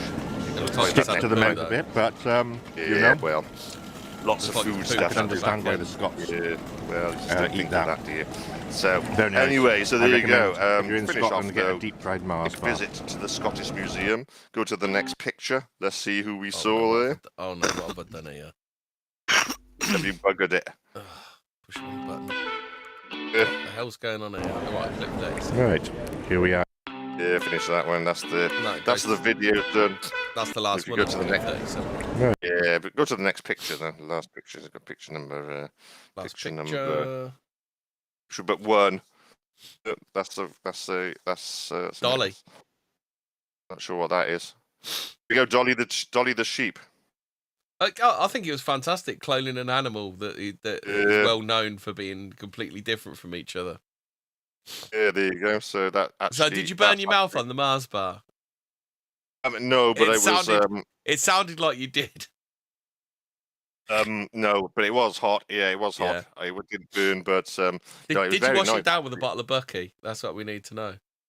No, I washed it down with a pint of Tennant's. So, Nice. was, Well, close enough. but Close anyway, you enough, saw Bucky. Dolly. Yeah, Dolly the sheep. Washed it down with an iron brew. So yeah, met Dolly the sheep, and if you go to the final. Is that actually picture- stuffed Dolly the sheep, or is it like a wax? It is, yeah, that is creation? Dolly the sheep. Obviously, he's not still alive Nice. now, stuff, but. And go to And the there's the Loch final. Ness monster. Yeah, also that's interesting, isn't it? In the Edinburgh Museum, How big's that? the fossil, it's a fair size, a fossil of a plesiosaur, which many believe is what the actual Loch Ness monster is. So, what is the Loch Ness monster? We've covered it a lot of ground tonight, looked at a lot of Yeah. evidence. You decide. Yeah. It's got big hands because it wants to please your cause. Yeah. No, Dom. This is 101. You never get a bird with big hands. Yeah. Yeah. Good point. Yeah. And it's like a goalkeeper. Yeah. Nice. So yeah. Excellent. Right, there we go. Just remember, there are people like Jimmy Savile roaming about, but there's not many of them. Don't have nightmares. As Nick Yeah, Cook but the would say. BBC endorsed them, so do have nightmares. Yeah. Yeah. Let's respect the TV presenters. No, I know. I saw that documentary, and the BBC were quite adamant that it's our fault that Jimmy Savile was kept on for years and years and years because we just loved him so much. Yeah, so don't encourage him. You've only got yourself to blame. Yeah, it's your fault, British public. Yeah, you were touched because of your fault, so don't complain about it. Yeah. Don't they call that victim blaming? Yeah. Reverse psychology. Yeah. Stockholm syndrome. Yeah. Yeah. Alaska. Alaska. Yeah. Right, are we all Makarada. done? We're all done. Have a good night. No, everybody, and stay